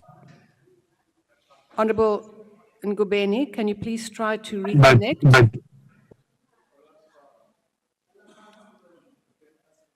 Honourable Letlape, I see that you are online. I don't know if you can take over the question, but let's try again for Honourable Ngubeni.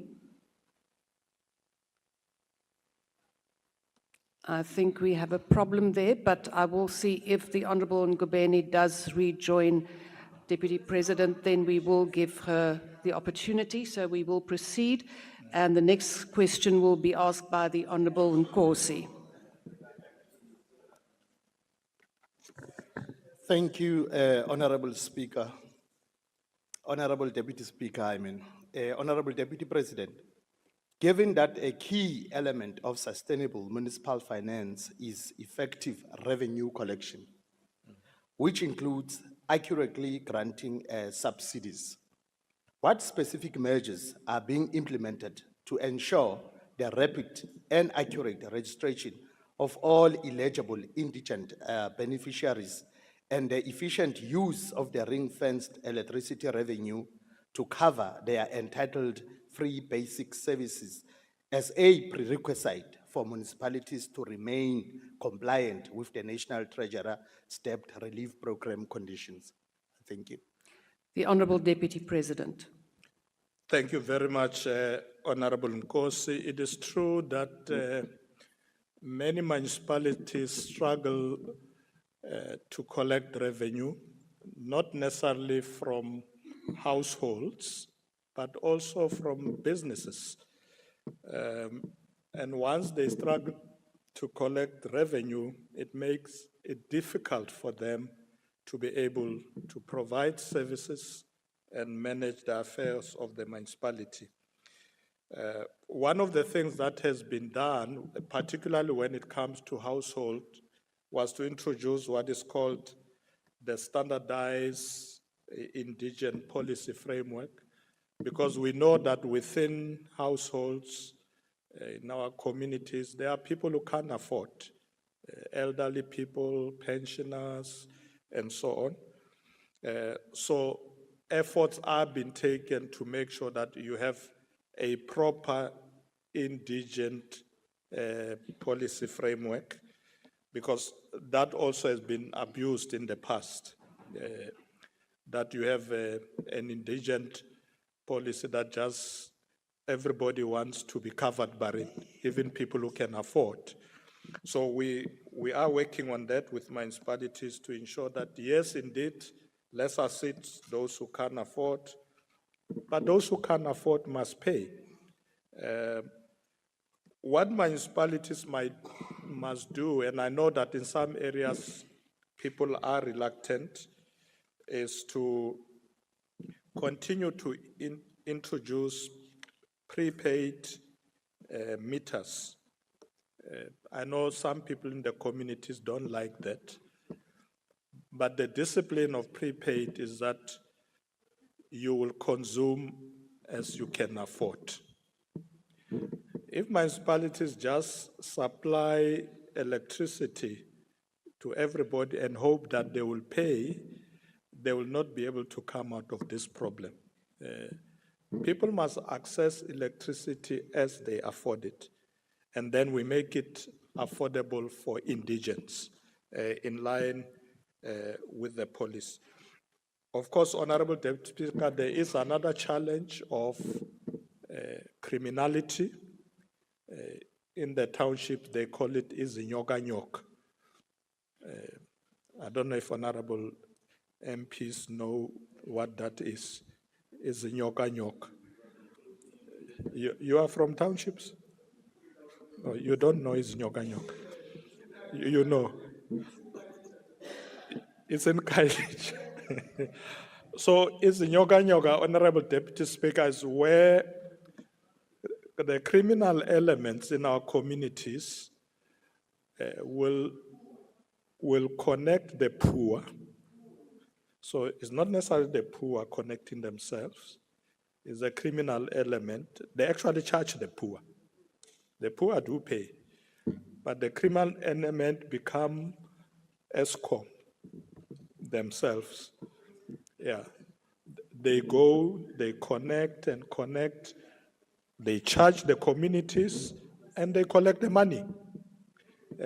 So this thing that poor communities are criminals, they are stealing electricity is not true. There are people who are stealing and they steal from the communities as well. The poor communities are paying. So what municipality must do, Honorable Deputy Speaker, as I conclude, is that they must connect people properly as municipalities. Then you can do away with this nyokanyok. If you as a municipality make sure that everybody is connected properly, including the people who are in informal settlements, they do pay. But if we don't connect them, there is a nyokanyok comes.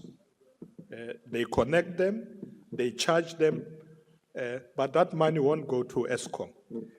So we would like to have a situation where municipalities must connect everybody properly to the grid so that they can then be able to collect. But where possible, they must do it through prepaid meters.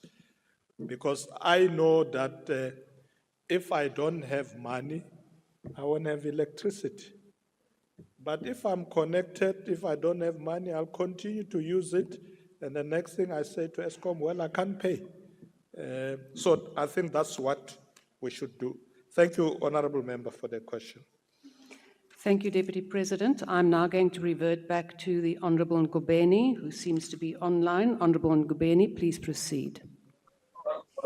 Thank you very much, Deputy Speaker. I do apologize. My line just went dead. I will not put my video on. Deputy President, my question was recognizing that multiple failed DA administration left the city of Tshwane insolvent, indebted, and on the brink of asset attachment by ESCOM with irregular expenditure escalating to 13 billion. Does the Deputy President agree that meaningful turnaround strategies depend on effective and competent leadership within constructive coalitions as demonstrated by Dr. Nasipi Moya and the current multi-party coalition in Tshwane? The Honourable Deputy President. Thank you very much, Honourable Deputy Speaker, and thank you to Honourable Ngubeni for the question. Yes, I think Honourable Nasipi Moya should be supported as she's fixing that city that was messed up by the DA.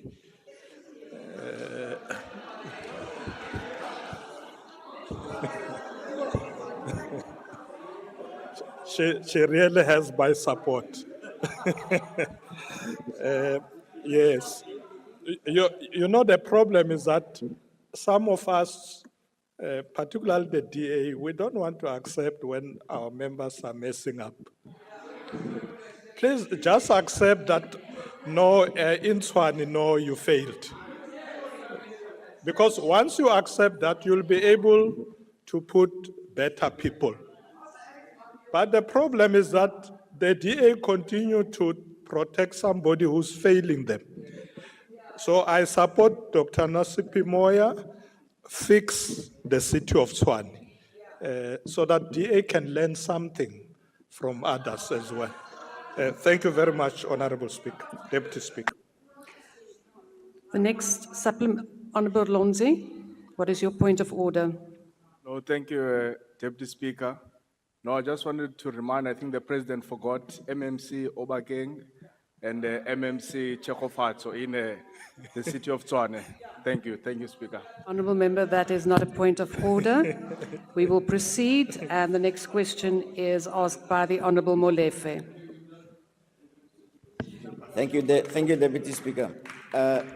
Deputy President, you're correct that the debt of the municipalities to ESCOM will increase from 102 billion to 300 billion. But the reality is it's not just a management problem. Economic growth is 1%, inflation is at about 3.4%, now they want to revise it to 3%, the target, and unemployment is at 40%, and increases in wages are at about 8%, but electricity tariffs are increasing at close to 20%. So electricity is increasing faster than inflation, faster than increases in wages, and also way faster than inflation. So people can't afford electricity. So what this results in is that every year the ESCOM comes and asks for a write-off. And in turn, the municipalities ask for write-off. In turn, ESCOM also asks for write-off.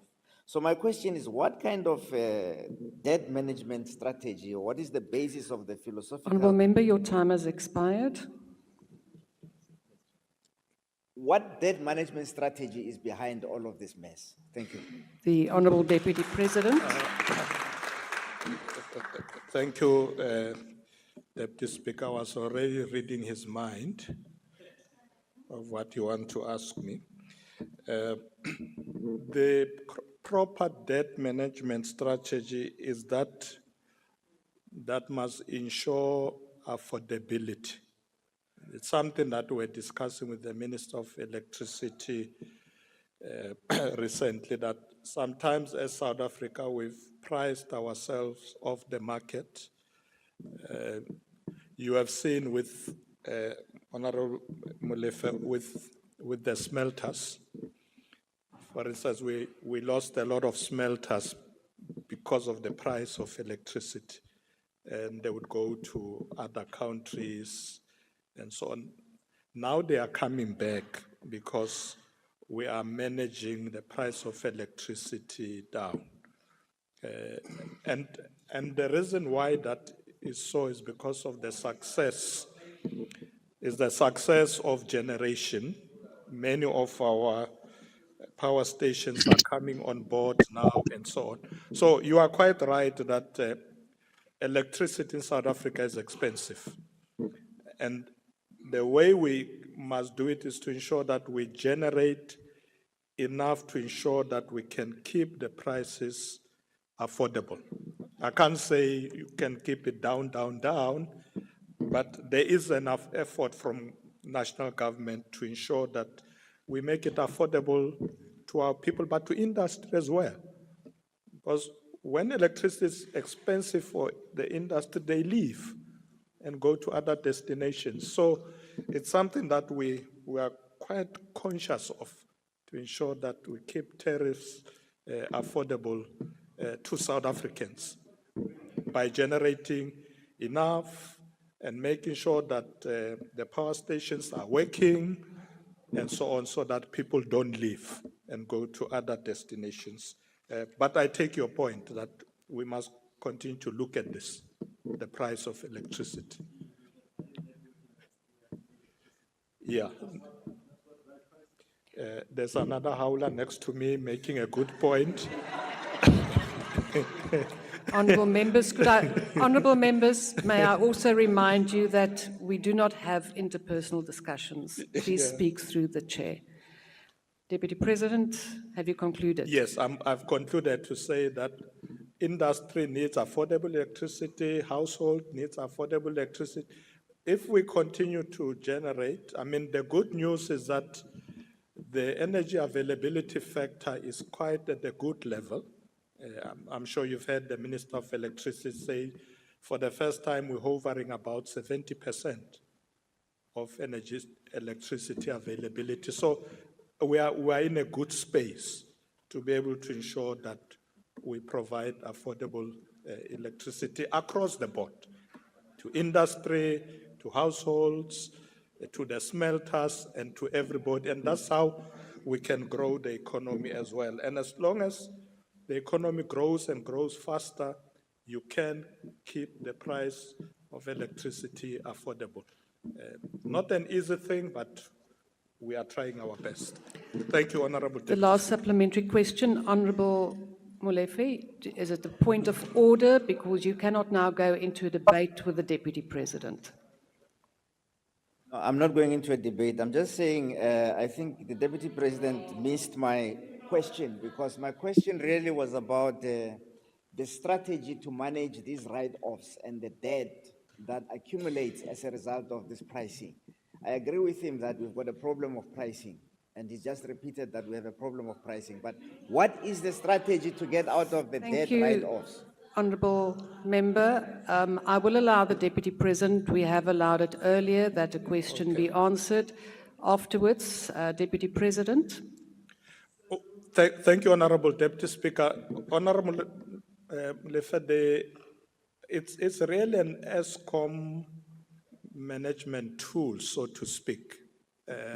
It's very difficult to say to them whether you do away with write-offs or not. They look at the clientele and they make deals. For instance, when I was speaking about some of the municipalities earlier, I did indicate that in some of them they said, okay, we will write off if you settle this or if you stick to this. It's a strategy for them because you know you can't beat a dead horse.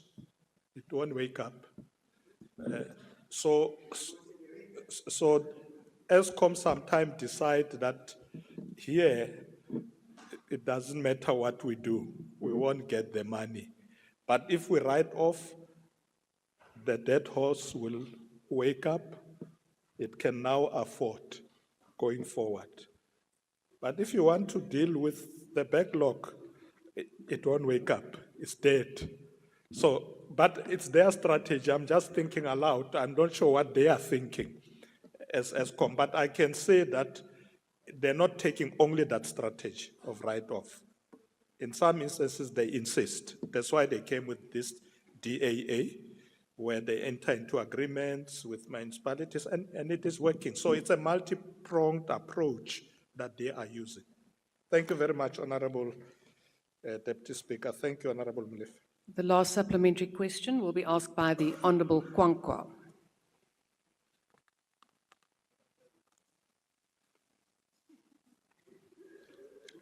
Honourable Kwankwa, are you online? Please unmute. Speaker, sorry, they muted me. Sorry, I was muted. I muted. Yes. Deputy President, going back to the distribution agency agreements that you spoke about, which are intended to manage revenue directly in defaulting municipalities, we are of the view that this does not address the underlying root causes of the failures of poor municipalities in particular to meet their financial obligations towards ESCOM. For instance, as already, I think you've highlighted that the National Treasury's Municipal Debt Relief Program launched in 2023 to address the cycle of municipal debt owed to ESCOM, which allowed for the write-off of historic arrears provided municipalities complied with strict payment conditions. It has been reported as of March that 63 out of 71 municipalities remain in arrears in their current accounts. And most of these municipalities, including Raymond Mhlaba, unable to collect sufficient revenue to low economic activity, and high reliance on social grants. Given these issues, President, you spoke about a dead horse, but we should have revived the dead horse before it died. Is that, given these issues, what alternative measures is government considered to manage the ESCOM debt in municipalities, especially for municipalities that are not economically viable and financially capable of meeting these obligations? The Honourable Deputy President. Thank you, Honorable Deputy Speaker. Yes, indeed, there are many municipalities that are struggling with their historic areas. That's why I'm saying the DAA itself, Honorable Nkwanka, is not the only approach ESCOM is using. There are municipalities that are able, as I indicated earlier, to enter into agreements with ESCOM in line with that DAA agreement. But there are others that, unless ESCOM writes off, they are not able to pick up. So I think it's a combination of approach by ESCOM. But yes, it won't necessarily address the underlying challenges of the municipalities. That's why we need the whole of government. Because ESCOM can say, okay, this municipality in KZN, Tlabuyalingana, we're going to write off to allow them to start again. But unless there's another intervention on building the local economy, they may not succeed. So I agree with you that the write-off by ESCOM is not a panacea for a municipality working well. ESCOM is looking at whether they can pay them. Somebody else must look at whether the municipality can function. Local economic development is taking place. There are investments been drawn into that area. So the whole of government approach comes in. That's where we look at the municipalities and support them and make sure they can do their work so that they can pay ESCOM. But when ESCOM writes off, it then assists the municipality to say, okay, we've taken this, burden from you, focus on building the municipality, local economic development, grow your area, and then you are able to pay. But then the other issues come in, connectivity of people, is the industry in that area, are they paying ESCOM? How do you deal with indigents? So it's a whole combination of things that you have to deal with. But otherwise, thank you very much, Honorable Nkwanko, for the question. Thank you, Honorable Deputy Speaker. The last question has been asked by the Honourable Sene. The question is, given that the 6th South African HIV prevalence, incidence and behaviour survey released by the Human Sciences Research Council at the 25th International AIDS Conference held in July 2024 in Munich, Germany, revealed that females continue to be disproportionately affected by HIV, with a 16.4% prevalence compared to the 8.8% prevalence in males. What has you found to be the impact of government strategies towards addressing the disproportionate HIV prevalence in women and girls to date? The Honourable Deputy President. Honourable Deputy Speaker, let me welcome this important issue raised by Honourable Sene. Honourable Deputy Speaker, the Human Sciences Research Council's 6th South African HIV prevalence, incidence and behavior survey reveals that females, particularly those aged between 15 and 24 years, are disproportionately affected by HIV, with a prevalence of 16.4% compared to males at 8.8%, highlighting the need to address social drivers and inequalities that hinder progress towards ending AIDS in the country. The South African National AIDS Council, which I chair, has developed a robust policy framework, like what we call the NSP, National Strategic Plan for HIV, TB, and STIs 2023 to 2028. This is also, in addition to that, an HIV prevention roadmap 2025 to 2028, and the National Integrated Sexual and Reproductive Health and Rights Policy, which prioritizes adolescent girls and young women, acknowledging gender inequality, violence, and human rights barriers as key drivers. Despite these challenges identified by the 6th HIV prevalence survey, government has improved access to comprehensive health services. HIV testing, treatment, sexually transmitted infections, management, contraception, availability of condoms, and oral pre-exposure prophylaxis. Furthermore, SANAC is implementing what we call Zikhala Kanjani, Youth HIV Prevention Strategy. This is really targeting young people, particularly adolescents, girls, and women, but also engaging boys and men and promoting mental health through digital campaigns as well. Moreover, the Department of Health also utilizes what they call BeWise. It's a technology platform to provide HIV prevention, treatment, and sexual and reproductive health information to adolescent girls and young women. The Department of Basic Education is implementing what they call Keeping Girls in School. It's a program that provides comprehensive sexual education, life skills, and links girls to sexual reproductive health and HIV services, reducing HIV transmission rates as well. As government, we continue to fund youth-led organizations such as Love Life and Soul City to amplify prevention and treatment literacy and link young people to care. There's also what we call My Journey program and other related programs.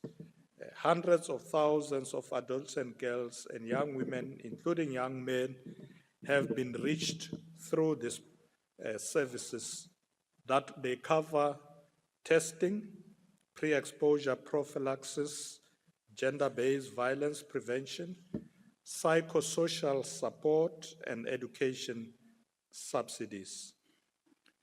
Overall, the sustained rollout of antiretroviral therapy has increased life expectancy in South Africa and reduced HIV-related death. And women who account for the majority on treatment have benefited directly. Honorable Deputy Speaker, we remain committed to end the disproportionate impact of HIV on adolescent girls and young women, and to sustain inclusive, equitable prevention that leaves nobody behind. I thank you, Honorable Deputy Speaker. First supplementary question will be asked by the Honourable Sene. Thank you, Honorable Deputy Speaker. Deputy President, thank you for your encouraging response, which affirms the government's commitment to the safety, health, and well-being of women and girls in this country. You are correct, Deputy President, in emphasizing that HIV is not merely a health issue, but one that demands a whole-of-society approach. Addressing the socio-economic drivers of HIV, such as blesser culture, poverty, and unemployment, among the other factors, is essential to reducing the vulnerability of women and girls.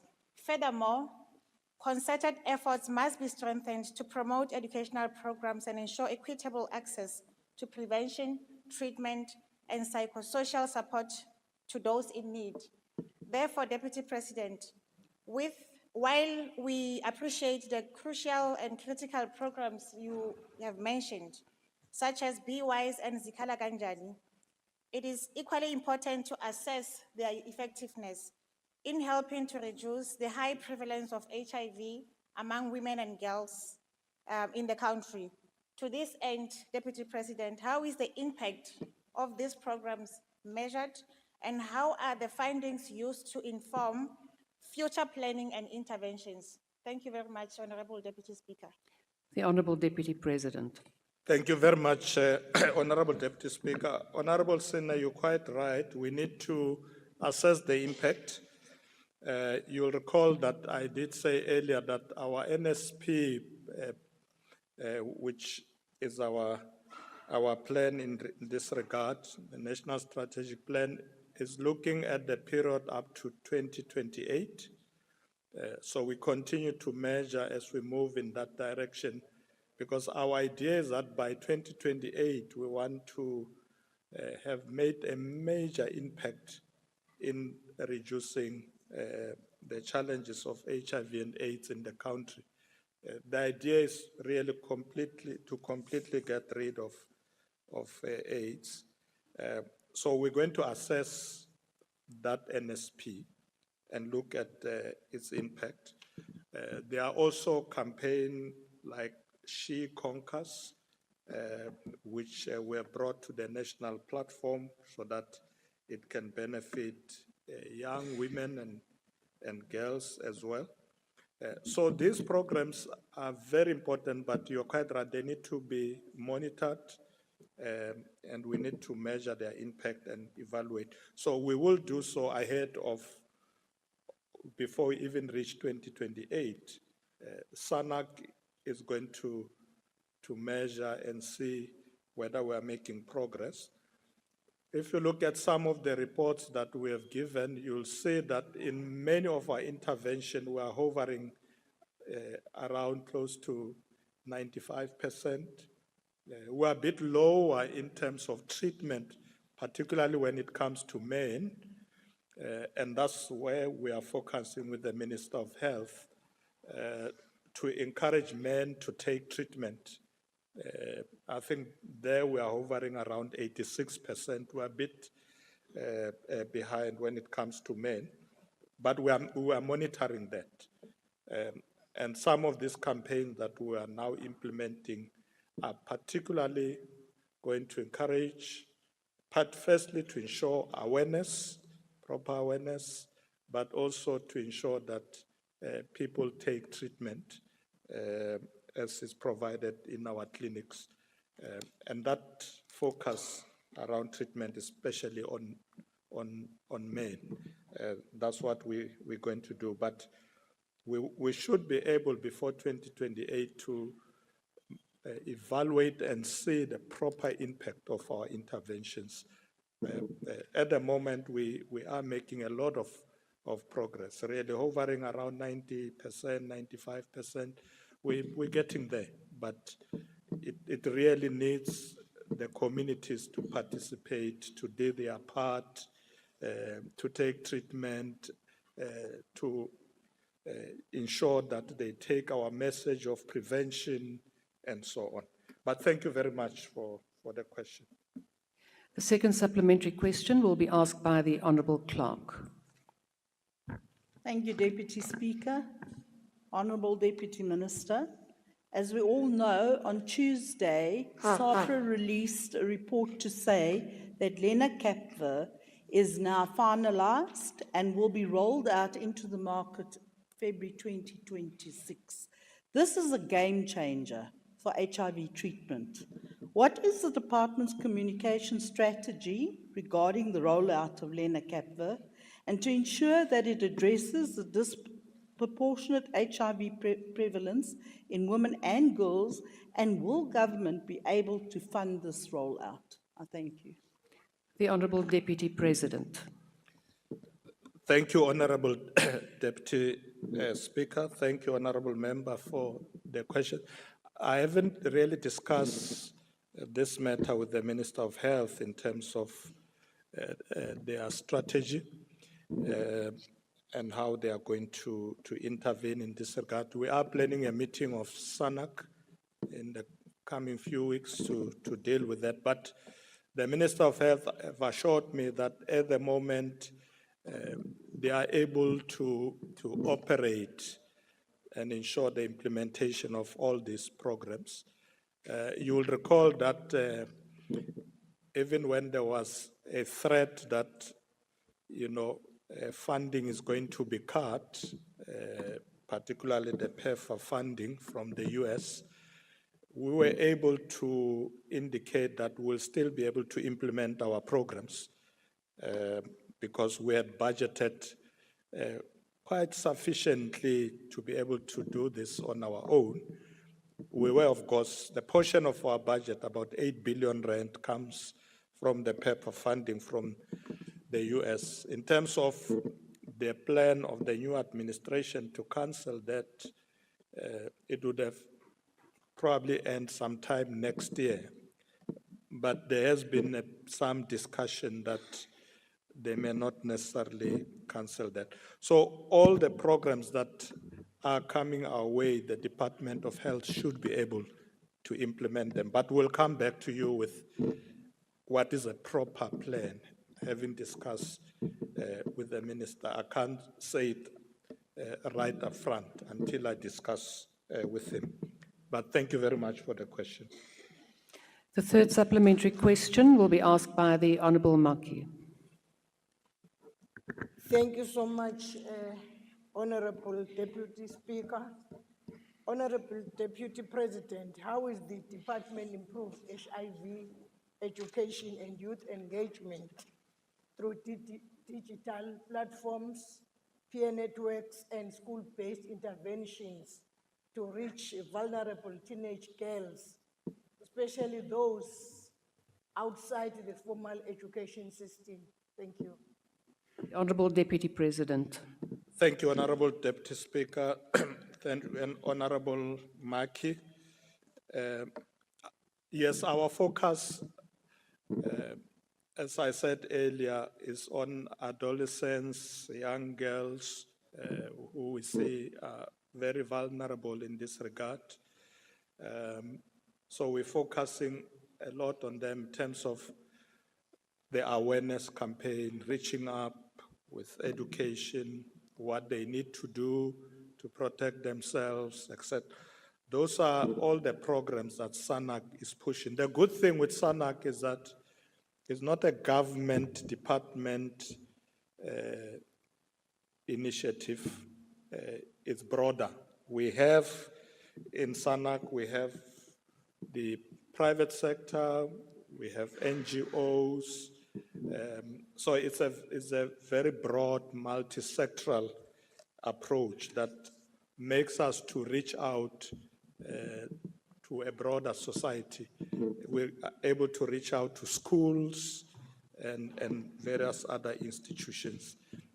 And it's very important for us to focus on young girls. They are the most vulnerable. I think somebody else mentioned this thing earlier, adult men, young girls, and so on. And because they are desperate for resources, then they become victims.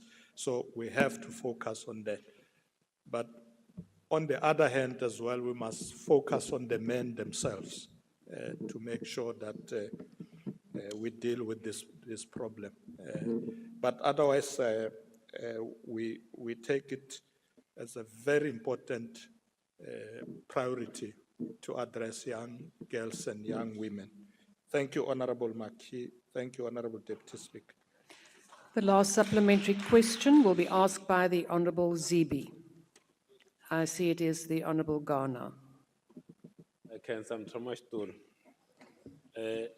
Deputy President, loko mfumo nkarhi wu endla progress ngopfu eka mhaka ya treatment, mi kuma ku ri mhaka ya awareness yi salela ndzhaku na ku ri manje ku nghena na leswa misinformation, especially around HIV. Ngopfu loko ku no ku kumiwe maybe philisi yin'wanyana leyi nga kota ku pfuna vanhu manje va tshemba ku ri no xitsongwatsongwana lexi a xa ha ri kona na ku va ti-program leti a ti ri koho khale ka TV ni le ka radio ta SABC education a ta ha ri kona so hi endla njhani ku ri mahungu lama ya fikelela evanhwini ngopfungopfu hi ku na report leyi yi kombisa ku ri eka ti-province leti ti nga ti vulaka ku ri ti-rural provinces information a yi fiki kahle so hi nga endla njhani ku tirhisa sana ku ri information yi fika tindhawu hinkwato ta Afrika-Dzonga ni khensa swinene mutshama xitulu. The Honourable Deputy President. Thank you very much, Deputy Speaker. Thank you, Honorable Ghana. Tatan Ghana na pfumelana na n'we kahle mhaka leyikulu hi yona leyi ya awareness ku ri a yi lavi ku ri vanhu ba affected kusungula and then hi ku ne va ta kuma treatment because if we focus a lot on awareness it means less burden on treatment. Treatment should really be the last resort, but where we are as a country, we can't ignore it because people are already affected. But na pfumelana na n'wina ku ri hi fane hi languta swinene ka leyi ya awareness. But ti kona ti-program leti ti nga kona ha ti support hina ambusweni ta ku fana na va live ba Soul City ntlhambi leyi nga xi endlaku hi ku ri hi swi ngetisa so that we have more of these programs to communicate so that we educate people because sometimes it's a lack of awareness and education that people find themselves vulnerable and in this platform. But it has endlisa tano. Ni khese ngopfu Tatan Ghana inkomo. Thank you, Honorable Deputy Speaker inkomo. That concludes questions to the Deputy President, Okay. and I thank the Honourable Deputy President. Thank you. Honourable members, I request that members stand and wait for the presiding officer and the mace to leave the chamber. And that concludes the business of the day, and the House is adjourned.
Now I must go and plan that sub-region of Henai.